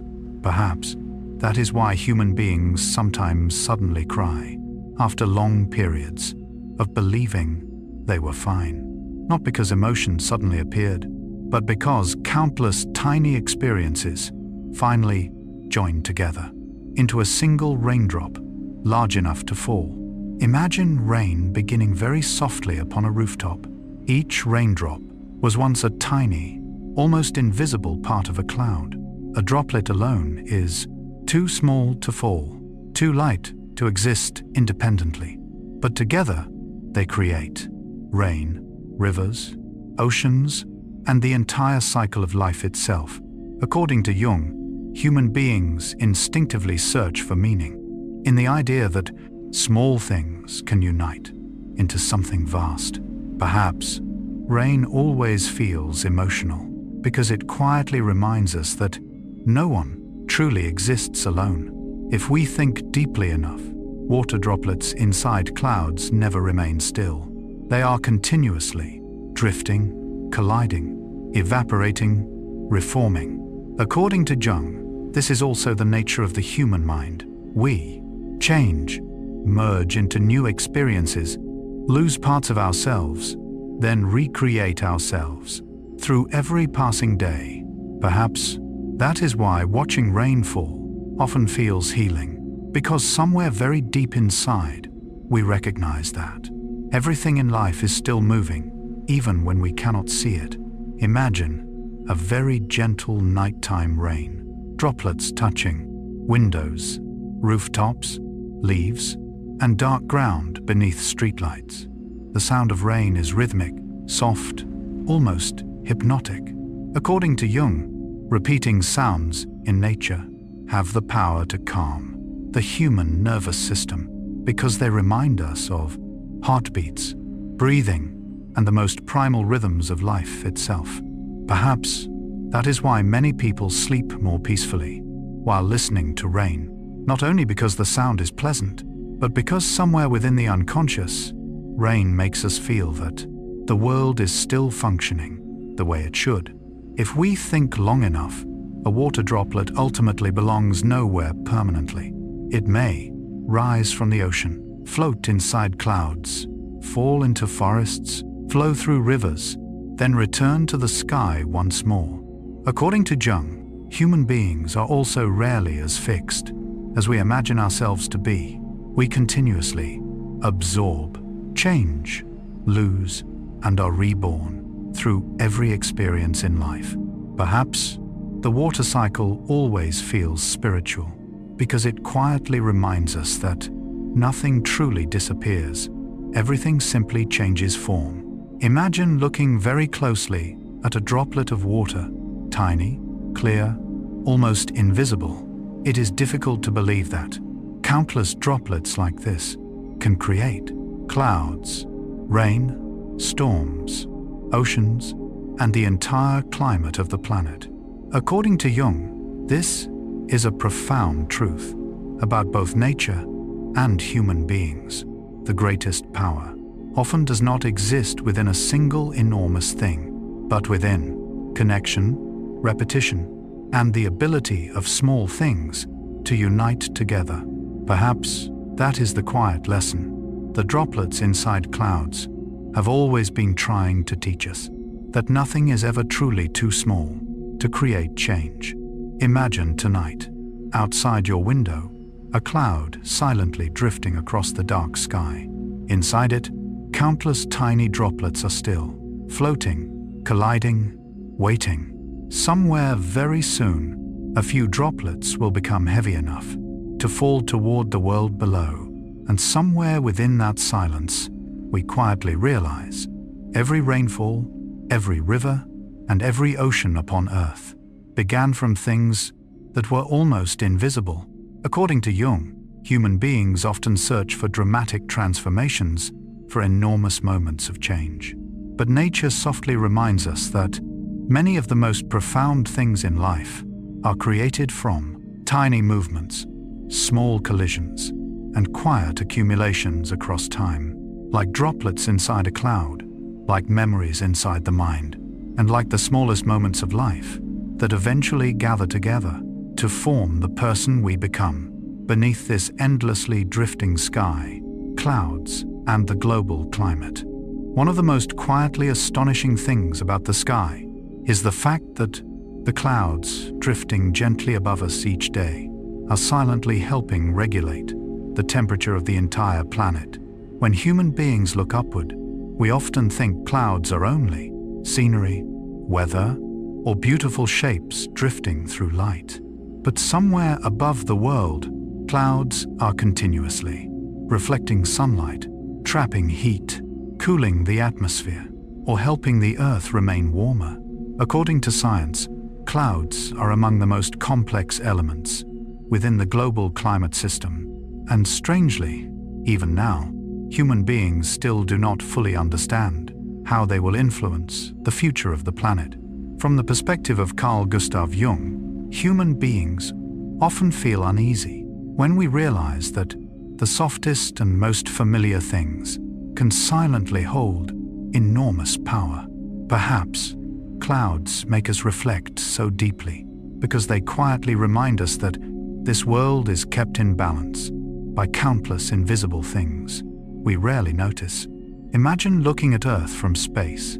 The first thing that captures the eye is not only blue oceans or dark continents, but the enormous white cloud systems swirling around the planet. They move across oceans, across forests, across deserts, across cities glowing with nightlights. According to Jung, human beings are instinctively drawn to patterns larger than ourselves, because somewhere within the unconscious, we recognize that we are tiny parts of something vastly greater. Perhaps looking at clouds from space always feels almost spiritual, because we suddenly see the Earth truly is a living thing, breathing. If we think deeply enough, clouds simultaneously perform two opposite tasks. During the day, many types of clouds reflect sunlight back into space, helping cool the planet. But during the night, clouds also hold warmth close to the Earth, preventing the planet from losing too much heat. According to Jung, many things that keep life balanced carry two sides at once, both protective and limiting, both healing and preserving what already exists. Perhaps clouds quietly reflect a profound truth. Life rarely operates through simple things. Imagine a very hot summer day. Above you, a layer of low clouds slowly passes across the sun. Suddenly, the air softens. The light becomes gentler. Everything feels less harsh, less blinding, easier to breathe within. According to science, low clouds often help cool the Earth because they reflect large amounts of sunlight. They function almost like enormous mirrors within the atmosphere. According to Jung, human beings also need clouds like these inside the mind, moments of ease, gentleness, and softening against the overwhelming brightness of life. Perhaps that is why lightly overcast days often make the mind feel calmer. If we think gently enough, not all clouds behave in the same way. High, thin clouds, such as cirrus clouds, allow sunlight to pass through more easily. Yet they also trap heat, escaping from the Earth below, almost like a thin, invisible blanket wrapped around the planet. According to Jung, many things within the human psyche move subtly in similar ways. Certain experiences may seem light, almost invisible, yet quietly influence our entire emotional state for very long periods of time. Perhaps high clouds make us reflective because they resemble delicate feelings lingering within the unconscious. Imagine a cloudy night filled with thin layers of cloud. The air feels slightly warmer. Moonlight blurs softly behind the clouds. According to Jung, human beings instinctively feel comfort when surrounded by blankets, soft darkness, or gentle light. Perhaps cloud-filled skies at night often feel more intimate because they make the world less vast and cold. If we think deeply enough, the most fascinating thing is that scientists are still debating how clouds will influence climate change in the future. A tiny shift in altitude, density, or cloud types can dramatically affect global temperature. According to Jung, human beings often feel uncomfortable when facing uncertainty. We want clear answers, certain conclusion, and the feeling of control. But nature rarely functions so simply. Perhaps clouds make us more humble, because they remind us that, even with all modern technology, human beings still do not fully understand the sky above our heads. Imagine the entire climate of Earth as an enormous nervous system. Clouds are part of that balance. They regulate light, distribute heat, transport water, and affect every ecosystem on the planet. According to Jung, human psychological health also depends upon delicate balance.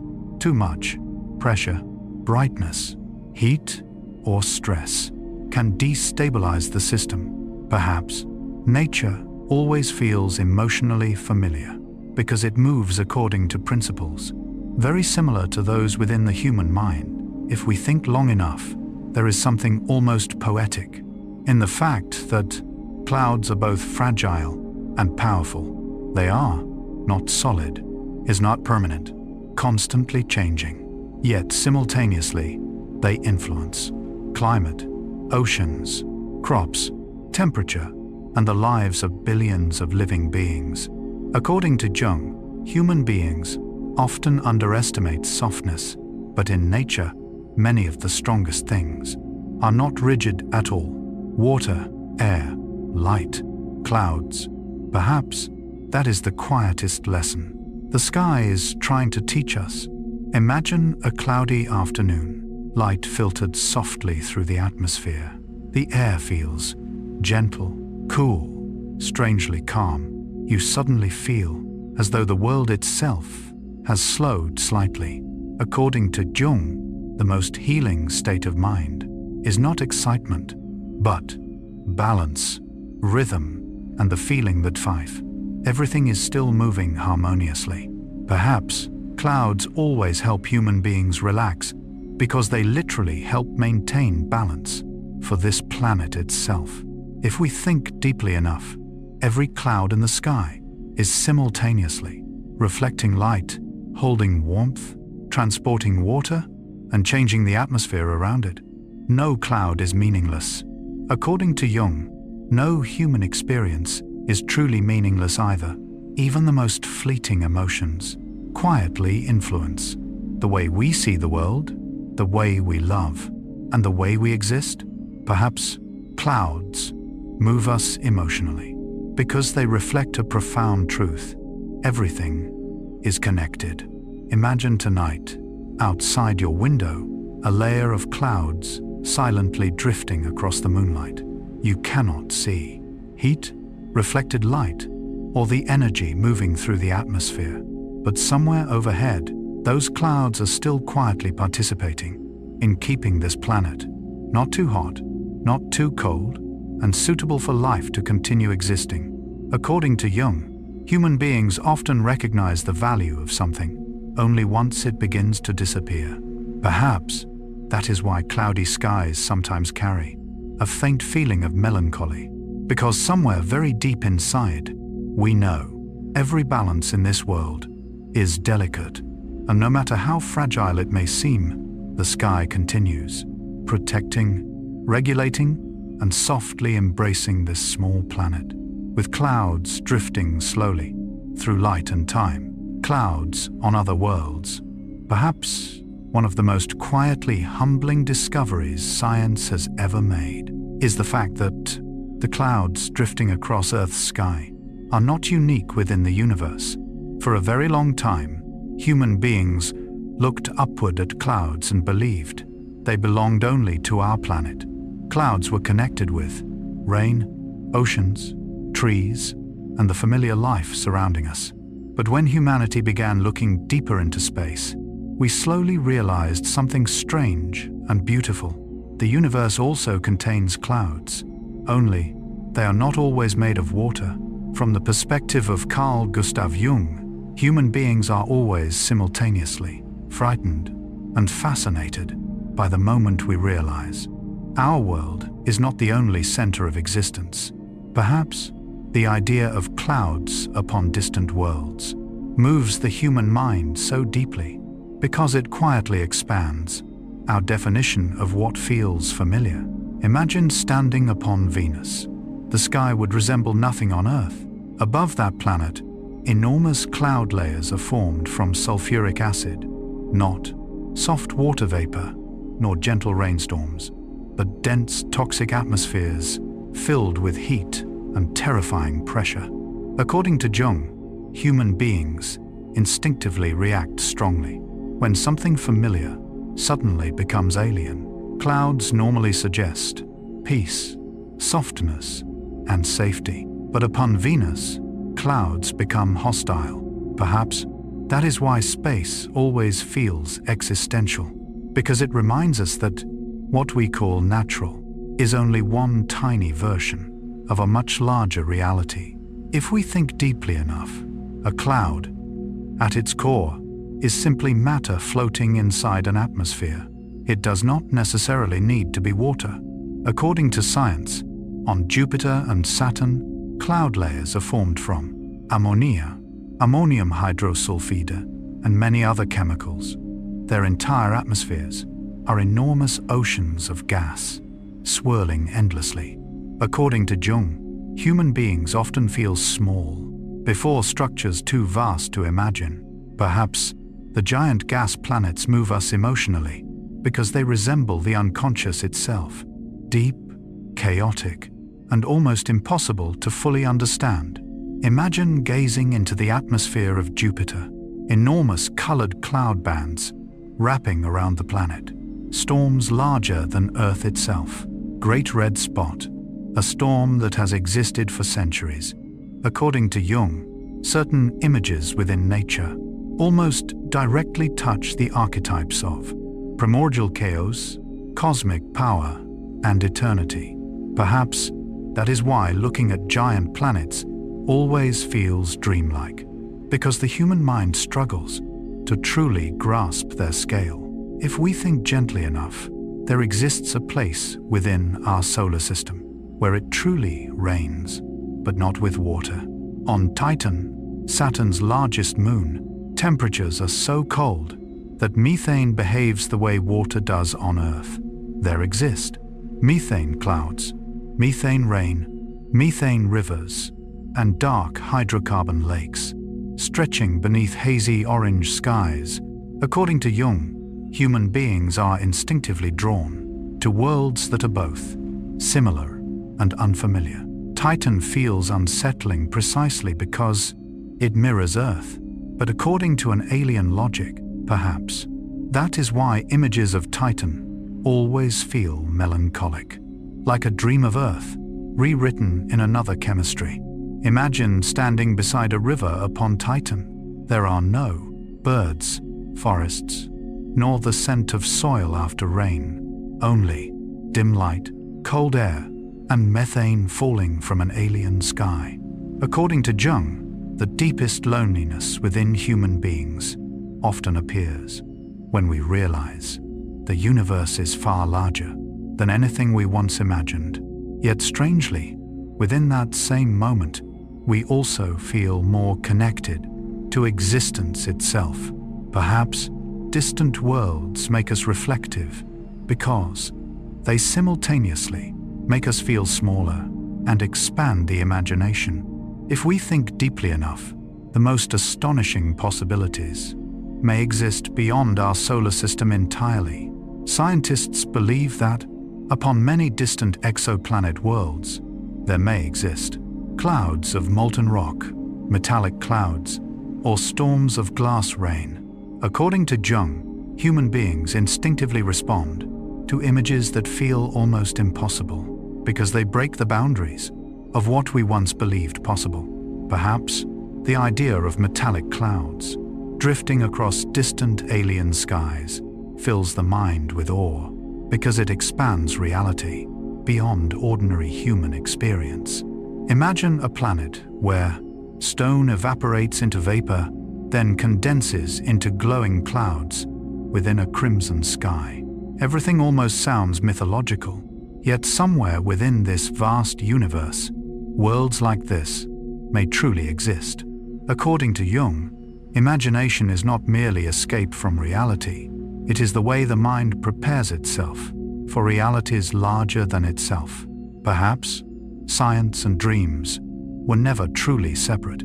If we think long enough, a cloud is ultimately not about water at all.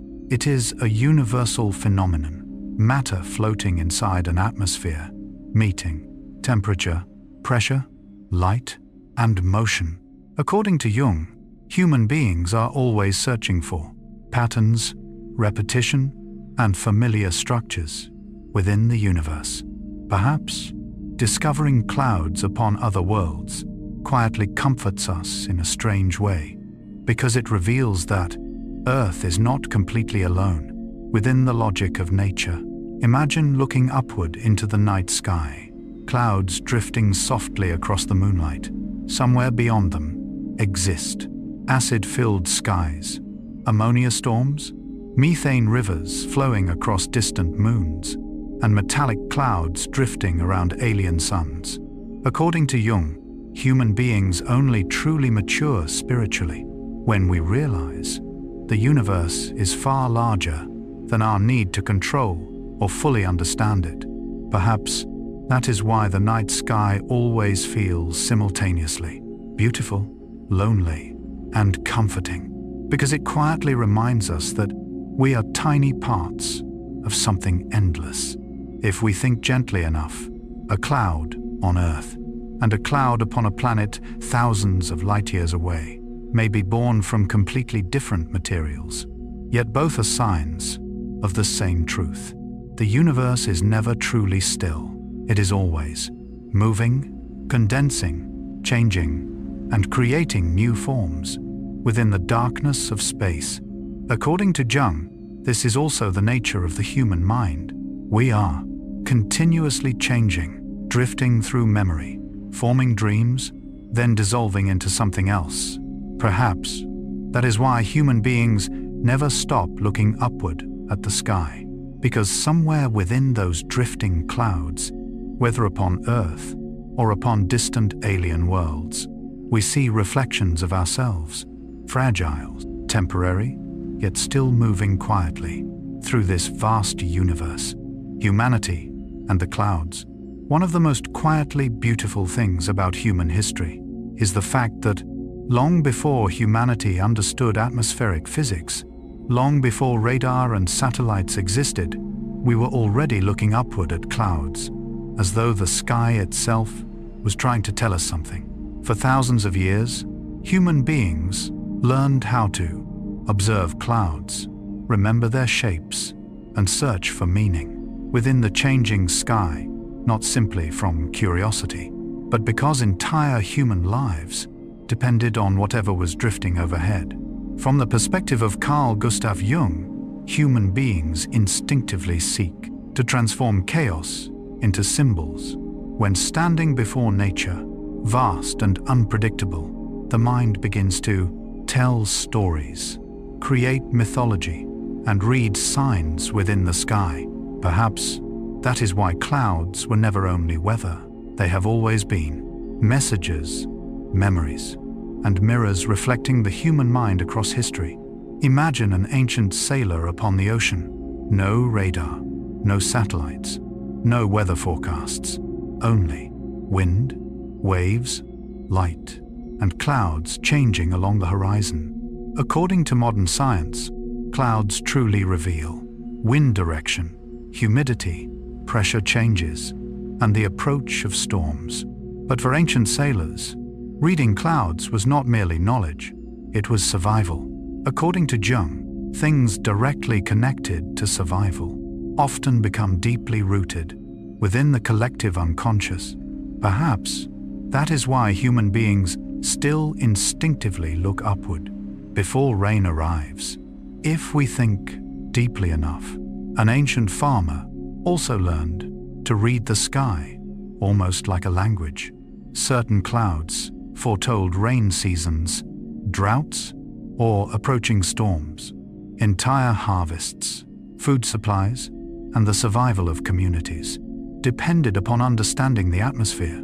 According to Jung, human beings deeply long for the feeling of being connected to the rhythms of the world. Perhaps observing clouds once felt spiritual, not merely because of superstition, but because it allowed people to feel they were listening to nature itself. Imagine ancient nights long ago, human beings sitting beside firelight, watching clouds drift across the moon. There was no science explaining thunder, storms, or strange shapes in the sky, and so the mind created mythology. According to Jung, mythology is not a mistake. It is the symbolic language of the collective unconscious. Ancient people saw gods within storms, spirits among the clouds, or omens inside the colors of the sky.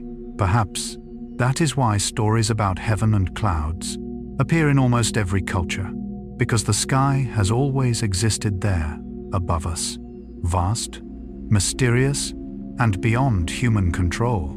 If we think gently enough, ancient people were not completely naive. They simply lived close enough to nature to understand that the sky truly shaped life in profound ways. According to Jung, many ancient symbols survive so long because they are rooted within real human experience. Perhaps the awe felt during storms, or the peace beneath white clouds, has existed within humanity since the very beginning. Imagine a painter standing beneath a sunset sky, light changing minute by minute, clouds shifting, gold, crimson, violet, then slowly dissolving into darkness. Long before meteorology existed, artists were already trying to preserve that beauty upon canvas. According to Jung, art often appears where words and logic become insufficient. Some things are too vast, too emotional, or too fleeting to be explained by science alone. Perhaps that is why human beings never stop painting clouds, because they are constantly changing and therefore almost impossible to truly hold on to. If we think deeply enough, clouds have always represented impermanence. No cloud keeps its shape forever, remains still, or survives unchanged. According to Jung, human beings simultaneously fear change, yet remain fascinated by it.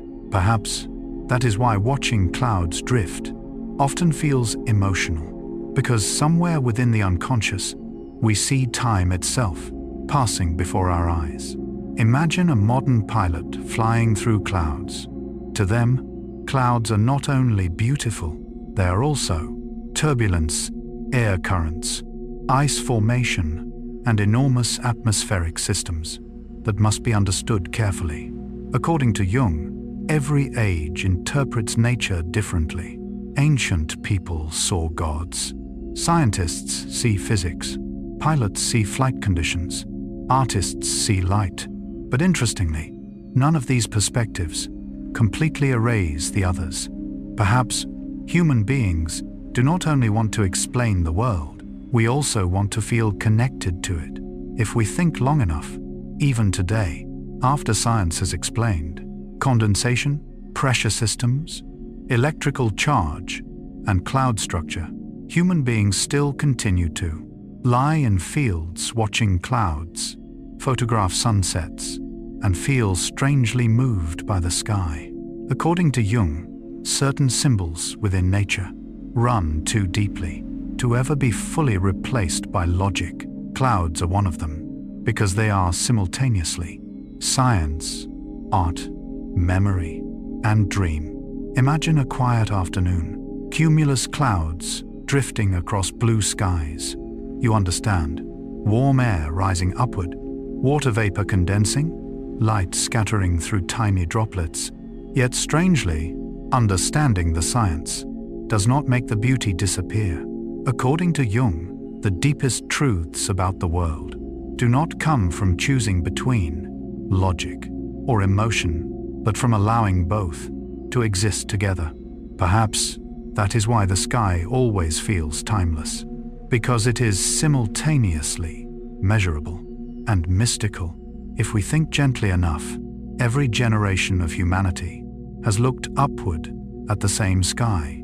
The Roman sailor, medieval farmer, Renaissance painter, modern pilot, or even you tonight, all of them once looked at clouds and felt something difficult to explain. According to Jung, that is the sign of an archetype, an image touching the deepest layers of the collective mind. Perhaps clouds always make human beings reflective because they are both intimate and unreachable. Imagine tonight, outside your window, a layer of clouds slowly drifting across the moonlight. Somewhere in history, millions of other human beings have seen almost the exact same sight. A sailor waiting through a storm, a painter trying to preserve a sunset, a farmer praying for rain, a child lying on grass imagining shapes in the clouds. According to Jung, human beings are never truly separate from one another. We are connected through symbols, memories, and shared experiences, stretching across history itself. Perhaps that is the most beautiful thing about clouds. They do not merely drift across the sky, they drift across the entire history of the human mind, quietly carrying with them fear, hope, dreams, and the wonder of countless generations who once looked upward into the vast sky before falling asleep beneath it. The science of clouds. Perhaps one of the most quietly beautiful things about science is the fact that it often begins not with enormous machines or modern laboratories, but with a single human being standing beneath the sky and asking, can these clouds be understood? For thousands of years, human beings watched clouds, told stories about clouds, feared clouds, and dreamed alongside clouds. But somewhere within history, some people began doing something different. They tried to observe, record, classify, and discover patterns within those drifting forms. From the perspective of Carl Gustav Jung, human beings carry a deep impulse to transform chaos into order, not necessarily to control the world completely, but to feel connected to it. Perhaps the science of clouds carries a special beauty because it represents the moment the human mind attempted to understand something constantly changing and almost impossible to hold still. Imagine England during the early 19th century. No satellites, no radar, no modern weather models, only the sky, paper, and human beings quietly observing nature. Among them was Luke Howard, the man who began naming clouds. It sounds almost simple, but in truth, it became one of the most profound changes in how humanity viewed the sky. According to Jung, to name something is not merely an act of language. It is the mind's way of recognizing, connecting, and bringing the unknown into consciousness.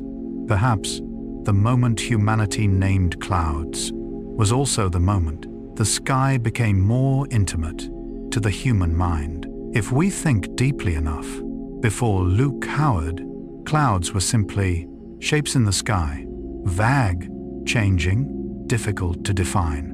But then he introduced the Latin system: cirrus clouds, cumulus clouds, stratus clouds.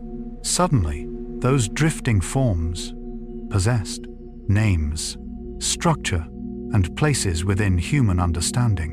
According to Jung, this is what the human mind has always done with reality. We continuously classify, create symbols, and construct meaning, so the world feels less chaotic. Perhaps naming clouds was not only science, it was also a deeply human act. Imagine someone for the first time looking upward and saying, "That is cirrus." Suddenly, the cloud no longer felt completely undefined. It became recognizable, memorable, and shareable with others. According to Jung, human beings always long for connection. Language allows us to share experiences and feel less alone inside this vast world. Perhaps that is why science can sometimes feel poetic. because it begins with a gentle desire to understand something together. If we think gently enough, names such as Cirrus, Cumulus, Stratus have existed for more than 2 centuries. Millions of people have learned them, recognized them, and used them to read the sky. According to Jung, when a symbol survives long enough, it becomes part of the collective unconscious itself. Perhaps clouds are now more than physical phenomena. They are also cultural memory, shared language, and ways humanity looks upward at the same sky together. Imagine a satellite drifting through space. Below it lies the entire Earth, covered with enormous cloud systems. Today, human beings can watch storms forming above oceans, atmospheric rivers moving around the planet, entire cloud structures from orbit. According to Jung, every scientific advance simultaneously expands understanding and reminds humanity how small we are. Perhaps satellite images of Earth feel emotionally powerful because they suddenly reveal the sky is not merely above us, it is a living global system where every cloud is connected. If we think deeply enough, before radar existed, many storms simply arrived without warning. Human beings were almost blind to atmospheric motion, but radar changed everything. It allowed us to see through rain, track cloud movement, and predict where storms might travel. According to Jung, human beings are always searching for prediction and preparation for the future, not necessarily to control all of life, but because uncertainty makes the mind uneasy. Perhaps weather forecasts bring deep comfort because they offer the feeling that the world can still be understood, at least partially. Imagine a family listening to a storm forecast. Behind that brief weather report exist satellites in orbit, rotating radar systems, supercomputers, and countless scientists attempting to read the sky. According to Jung, this reveals something deeply moving about humanity. We never stop trying to understand nature, no matter how vast the sky becomes, or how constantly clouds continue changing. Perhaps that is one of the most beautiful things about science. It is curiosity, surviving across generations. If we think long enough, the most fascinating truth may be this: even after understanding so much about clouds, human beings still do not understand everything. Climate, storms, the formation of certain clouds, still mysterious. According to Jung, true maturity does not come from knowing every answer, but from the ability to continue observing, continue learning, and accept that mystery still remains. Perhaps that is why science and wonder were never opposites. The more deeply we understand the sky, the more astonishing it often becomes. Imagine a meteorologist studying radar data and an artist watching a cloud-filled sunset. Both are staring at the same sky. One sees to structure, pressure systems, atmospheric motion. The other sees light, emotion, and fleeting beauty. According to Jung, human beings become truly whole only when we preserve both reason and the capacity for wonder. Perhaps that is why clouds never become boring, even after science explains so much about them. If we think gently enough, every time you check a weather app, watch storm radar, or hear a forecast, you are participating in centuries of humanity observing the sky. From farmers reading clouds with the naked eye, to Luke Howard naming them, to satellites drifting through space today. According to Jung, all human knowledge is a collective river. No one truly understands the world alone. Perhaps that is why science sometimes feels profoundly human, because it is memory, passed from one generation to another. Imagine tonight, outside your window, a layer of clouds slowly drifting through the dark sky. You may know how it formed, how it moves, whether it carries rain, yet strangely, that understanding does not reduce its beauty. According to Jung, the deepest understanding does not destroy mystery. It simply makes mystery more intimate. Perhaps that is the most beautiful thing about the science of clouds, that behind radar, satellites, climate models, and Latin terminology, human beings still continue to look upward with the same sense of wonder our ancestors once carried, because somewhere very deep inside, every cloud drifting across the sky still quietly reminds us that this world can both be studied and dreamed about, and sometimes those two things are the very same journey of the human mind. Beneath the endless sky, clouds are not merely decorations of the sky. Perhaps one of the most quietly profound truths about life on Earth is the fact that the things we see every day are often the most miraculous of all. Human beings have become so accustomed to clouds that we rarely stop to truly think about them anymore. A cloud drifting across the evening sky seems ordinary. A layer of clouds covering the morning feels familiar. Rain beginning softly during the night almost becomes background sound to human life itself. But somewhere behind that familiarity, an enormous system is continuously moving. From the perspective of Carl Gustav Jung, human beings often lose touch with wonder, not because the world becomes less miraculous, but because we have seen things too many times. Perhaps clouds remain above us constantly to quietly remind us that the most familiar things can still contain the entire depth of the universe. Imagine a very simple cloud drifting across the sky. It is not merely water vapor. Inside, it exists. Oceans that once evaporated, sunlight from the sun, air currents moving around the planet, and the entire cycle of life itself. A single cloud connects seas, wind, forests, mountains, rivers, and every living creature beneath that sky. According to Jung, human beings deeply long for the feeling that everything is connected. Perhaps clouds always bring a strange peace, because they are visible proof that Earth is not a collection of separate pieces. It is an enormous living being, breathing together.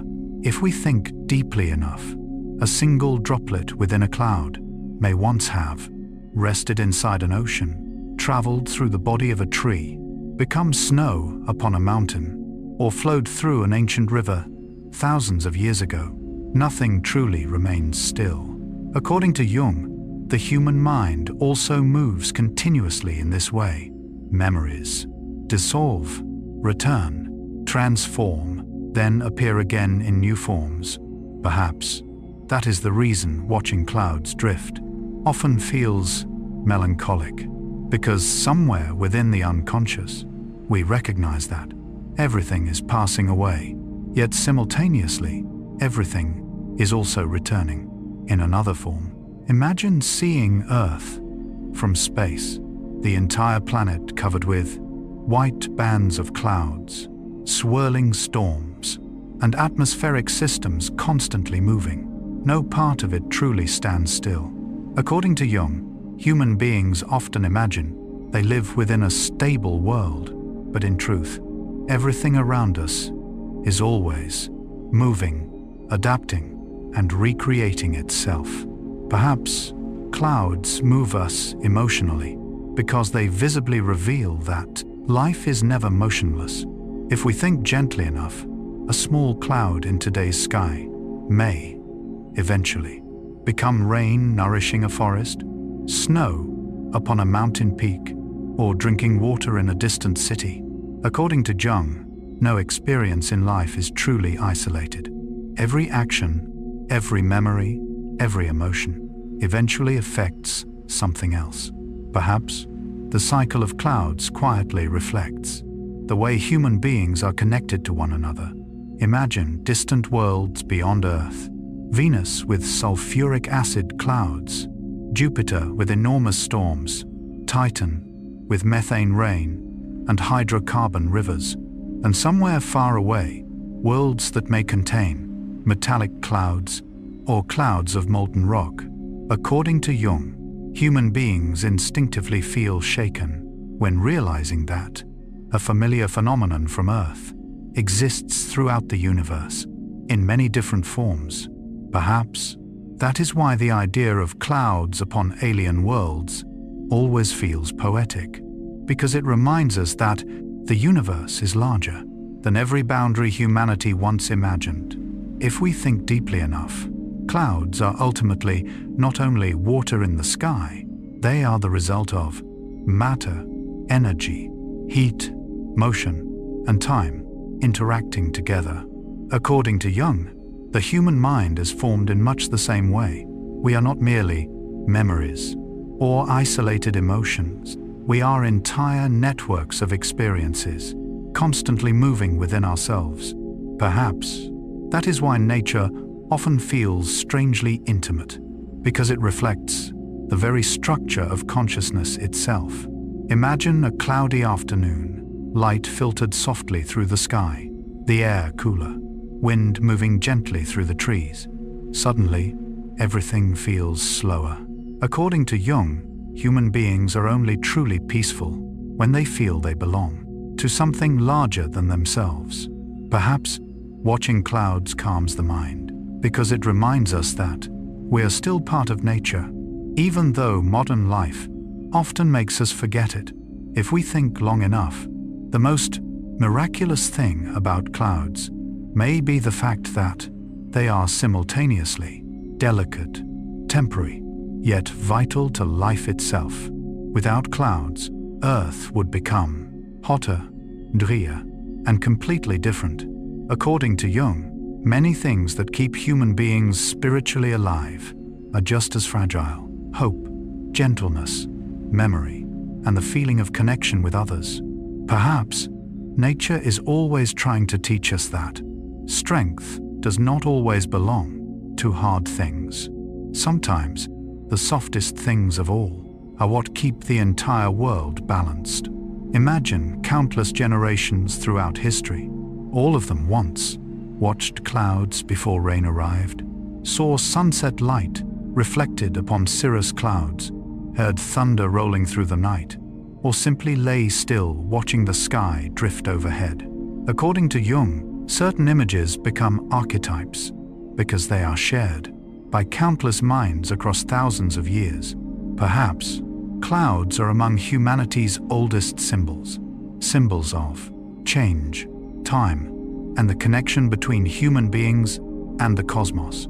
If we think gently enough, every cloud eventually disappears, yet they never truly vanish. They simply change form, move onward, then return again differently. According to Jung, the same thing happens to memories, emotions, and even human civilizations. Nothing remains forever, but nothing completely disappears.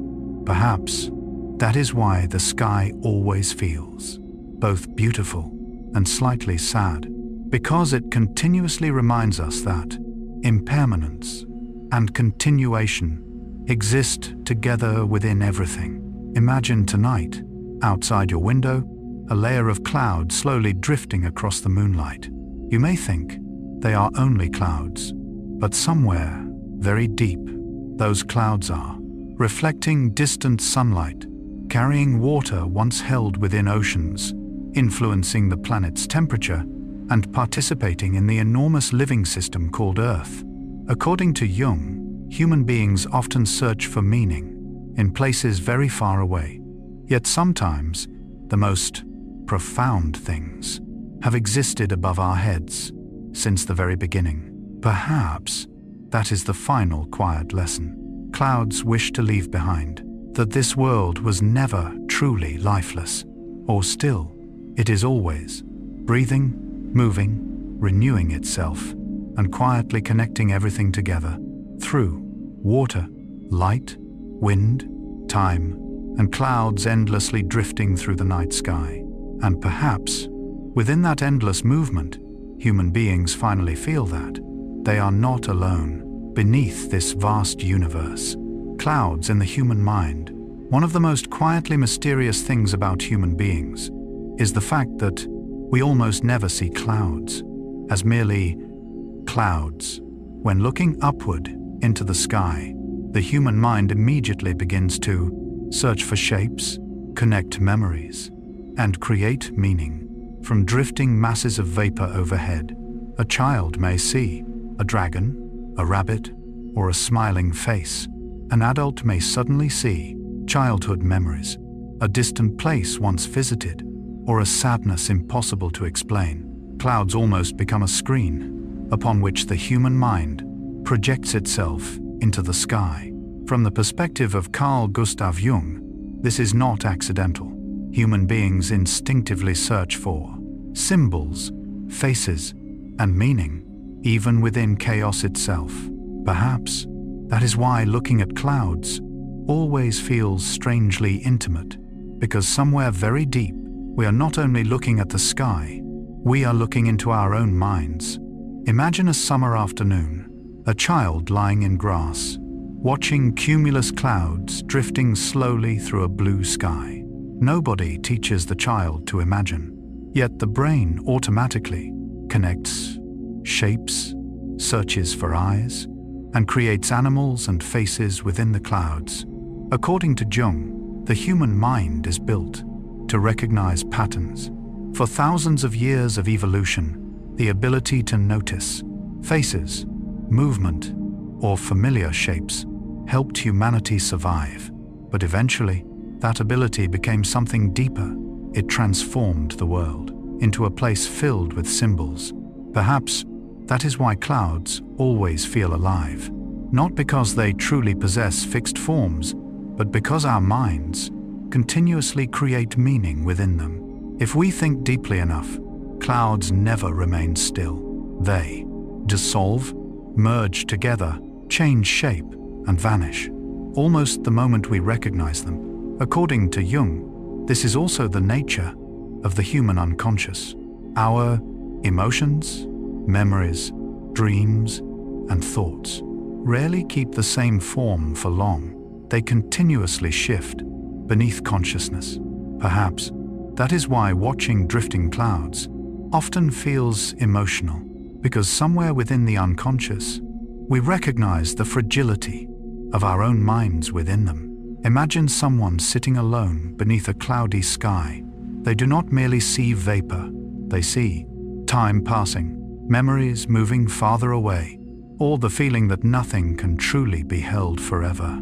According to Jung, human beings suffer not only because of loss, but because of the awareness that everything eventually changes. Clouds become the perfect symbol of this. Beautiful, precisely because they are temporary. If we think gently enough, there is something almost healing about watching clouds. You cannot hold them, control them, or force them to remain still. You can only observe them and let them drift away. According to Jung, inner maturity often begins when human beings learn not to cling too tightly to every thought and emotion. Perhaps clouds always feel peaceful because they quietly teach us that everything will eventually change shape. Imagine ancient cultures. Many believed clouds were places where gods appeared, pathways for spirits, or veils between the visible world and the invisible one. In mythology, clouds often became bridges between Earth, dreams, and the cosmos. According to Jung, symbols appearing repeatedly across cultures often emerge from the collective unconscious, the deep layer where human minds remain mysteriously connected. Perhaps that is why clouds always feel spiritual, because they are simultaneously near, yet unreachable, visible, yet constantly changing. If we think deeply enough, human beings rarely look at rocks or trees the same way they look at clouds. Clouds awaken imagination differently because they possess no fixed shape, no clear boundaries, and almost exist between something and nothing. According to Jung, the unconscious moves in much the same way. It is unstable, non-linear, and difficult to fully grasp. Perhaps Looking into clouds resembles looking into the unconscious itself, shifting, symbolic, and impossible to hold still for long. Imagine a night with clouds drifting across the moon, light changing continuously, shadows moving across the earth. Suddenly, everything feels more dreamlike. According to Jung, human beings are always drawn toward liminal states, things existing between light and darkness, between reality and dream, between form and uncertainty. Clouds live precisely within that boundary. Perhaps that is why they always make the mind both peaceful and reflective. If we think long enough, many of humanity's strongest memories are connected to the sky. A summer afternoon filled with white clouds, a childhood thunderstorm, gray skies before a farewell, or the crimson sky of an unforgettable sunset. According to Jung, the human mind rarely remembers life as facts. We remember through images, feelings, and symbols. Perhaps clouds become containers for memory because they are always present during life's most emotional moments. Imagine an elderly person still lying beneath drifting clouds, just as they once did in childhood.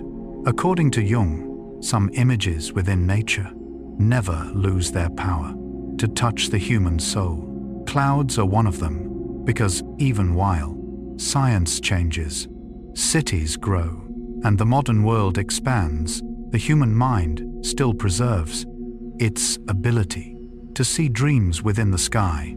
Perhaps that is one of the most beautiful things about being human. If we think gently enough, the human brain does not simply observe the world, it constantly interprets, imagines, and fills empty spaces with meaning. According to Jung, this is why humanity creates art, mythology, our religion, and dreams.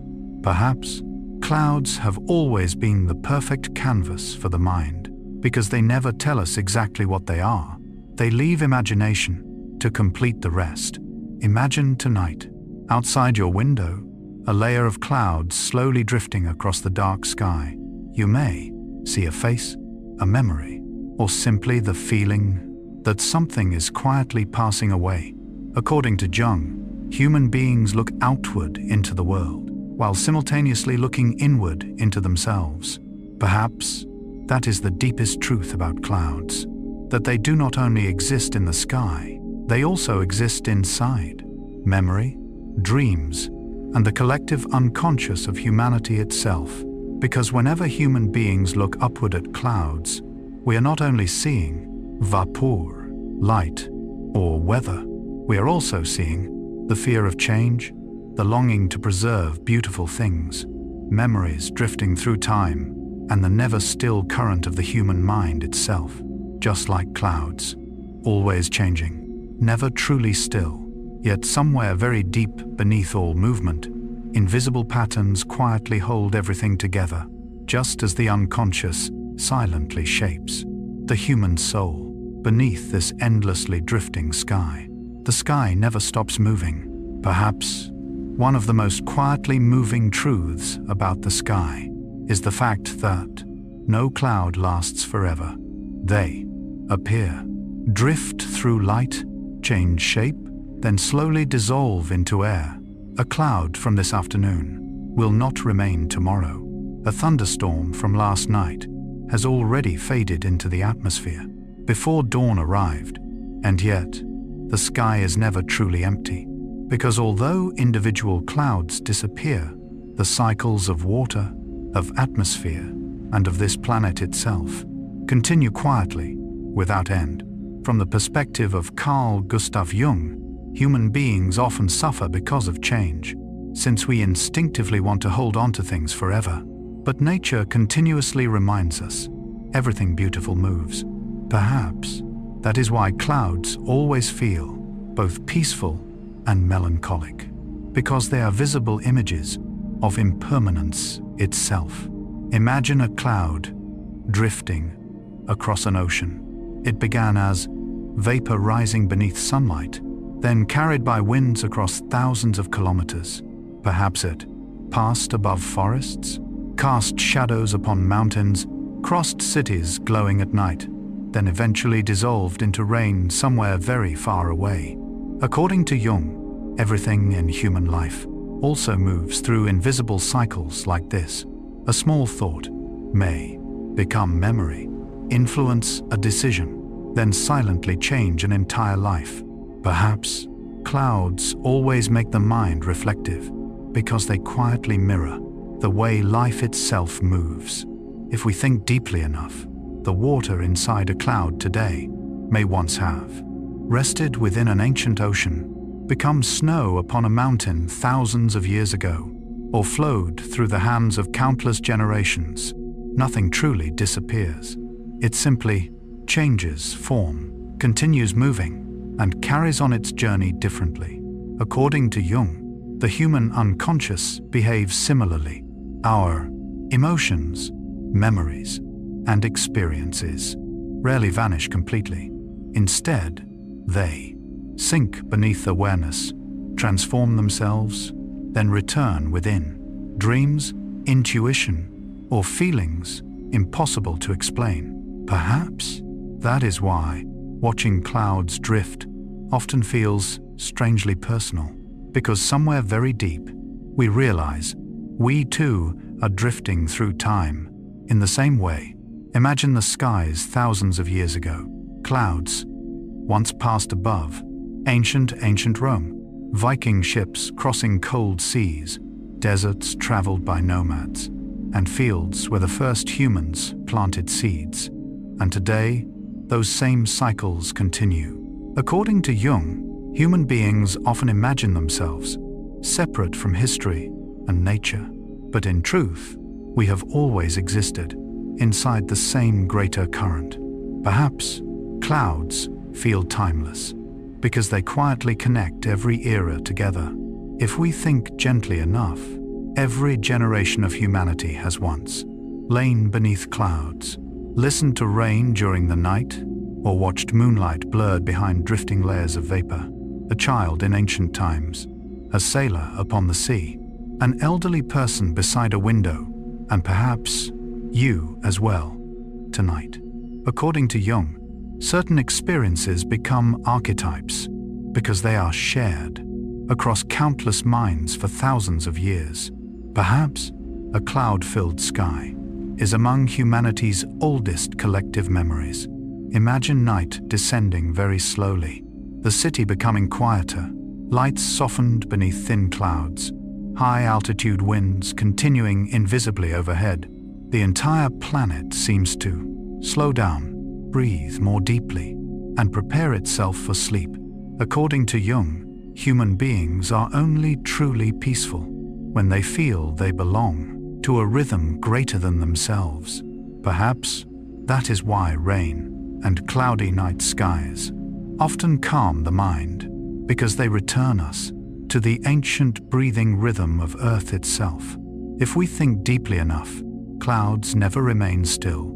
Yet interestingly, their endless movement creates stability for the planet. Water evaporates, condenses, falls downward, then rises again into the sky. According to Jung, human inner life moves through cycles as well. We rejoice, grieve, forget, remember, heal, then become wounded again. No emotional state lasts forever. Perhaps that is the gentlest lesson the sky wishes to offer. Change is not evidence of collapse. It is the nature of being alive. Imagine a layer of clouds drifting beneath moonlight, soft silver light, reflected upon slow-moving vapor. Nobody hears the upper winds, the atmospheric currents, or the entire sky shifting overhead. Yet it continues, quietly, endlessly. According to Jung, many of the most important things within the human mind are invisible in the same way. We rarely see directly the unconscious, deep memory, or the inner movements of the soul, yet they always exist beneath awareness. Perhaps that is why clouds and the human mind feel strangely alike. Both are constantly changing, difficult to hold on to, yet guided by invisible laws underneath. If we think long enough, human beings often fear impermanence. We want to preserve youth, preserve memories, preserve those we love, preserve beautiful moments. But clouds quietly reveal beauty exists precisely because it is temporary. A cloud-filled sunset is beautiful because it lasts only minutes. A soothing nighttime rain because it eventually fades away. According to Jung, acceptance does not mean ceasing to love beautiful things. It means understanding that everything valuable is valuable precisely because it cannot last forever. Perhaps that is the sky's oldest wisdom. Imagine viewing Earth from very far away. This blue planet, covered by swirling bands of clouds, rotating storms, and a fragile atmosphere, softly embracing life itself. The entire world resembles a living body breathing. According to Jung, human beings often forget that. We do not stand outside nature. We are a tiny part of it. Perhaps that is the deepest feeling a cloud-filled sky creates. That oceans, wind, forests, memory, emotion, and human beings are all connected within the same enormous movement. Imagine tonight, outside your window, layers of clouds slowly drifting across pale moonlight. Somewhere above, upper winds continue moving, water vapor continues changing form, and Earth's atmosphere quietly continues its motion in darkness. Meanwhile, millions of people are sleeping, dreaming, remembering, forgetting, loving, and continuing the private cycles of their own lives. According to Jung, human life and nature were never truly separate. We look upward into clouds and somehow recognize ourselves within them, always changing, never completely still, sometimes bright, sometimes dark, sometimes heavy with storms, sometimes almost weightless beneath gentle moonlight. And perhaps that is why cloud-filled skies feel both immense and intimate, because they quietly remind us that nothing remains still forever. Yet simultaneously, nothing is truly isolated or disconnected. Everything, water, light, memory, emotion, and even humanity itself, is drifting together inside something far greater, like this Earth, an enormous living dream, silently breathing beneath a sky that never stops moving.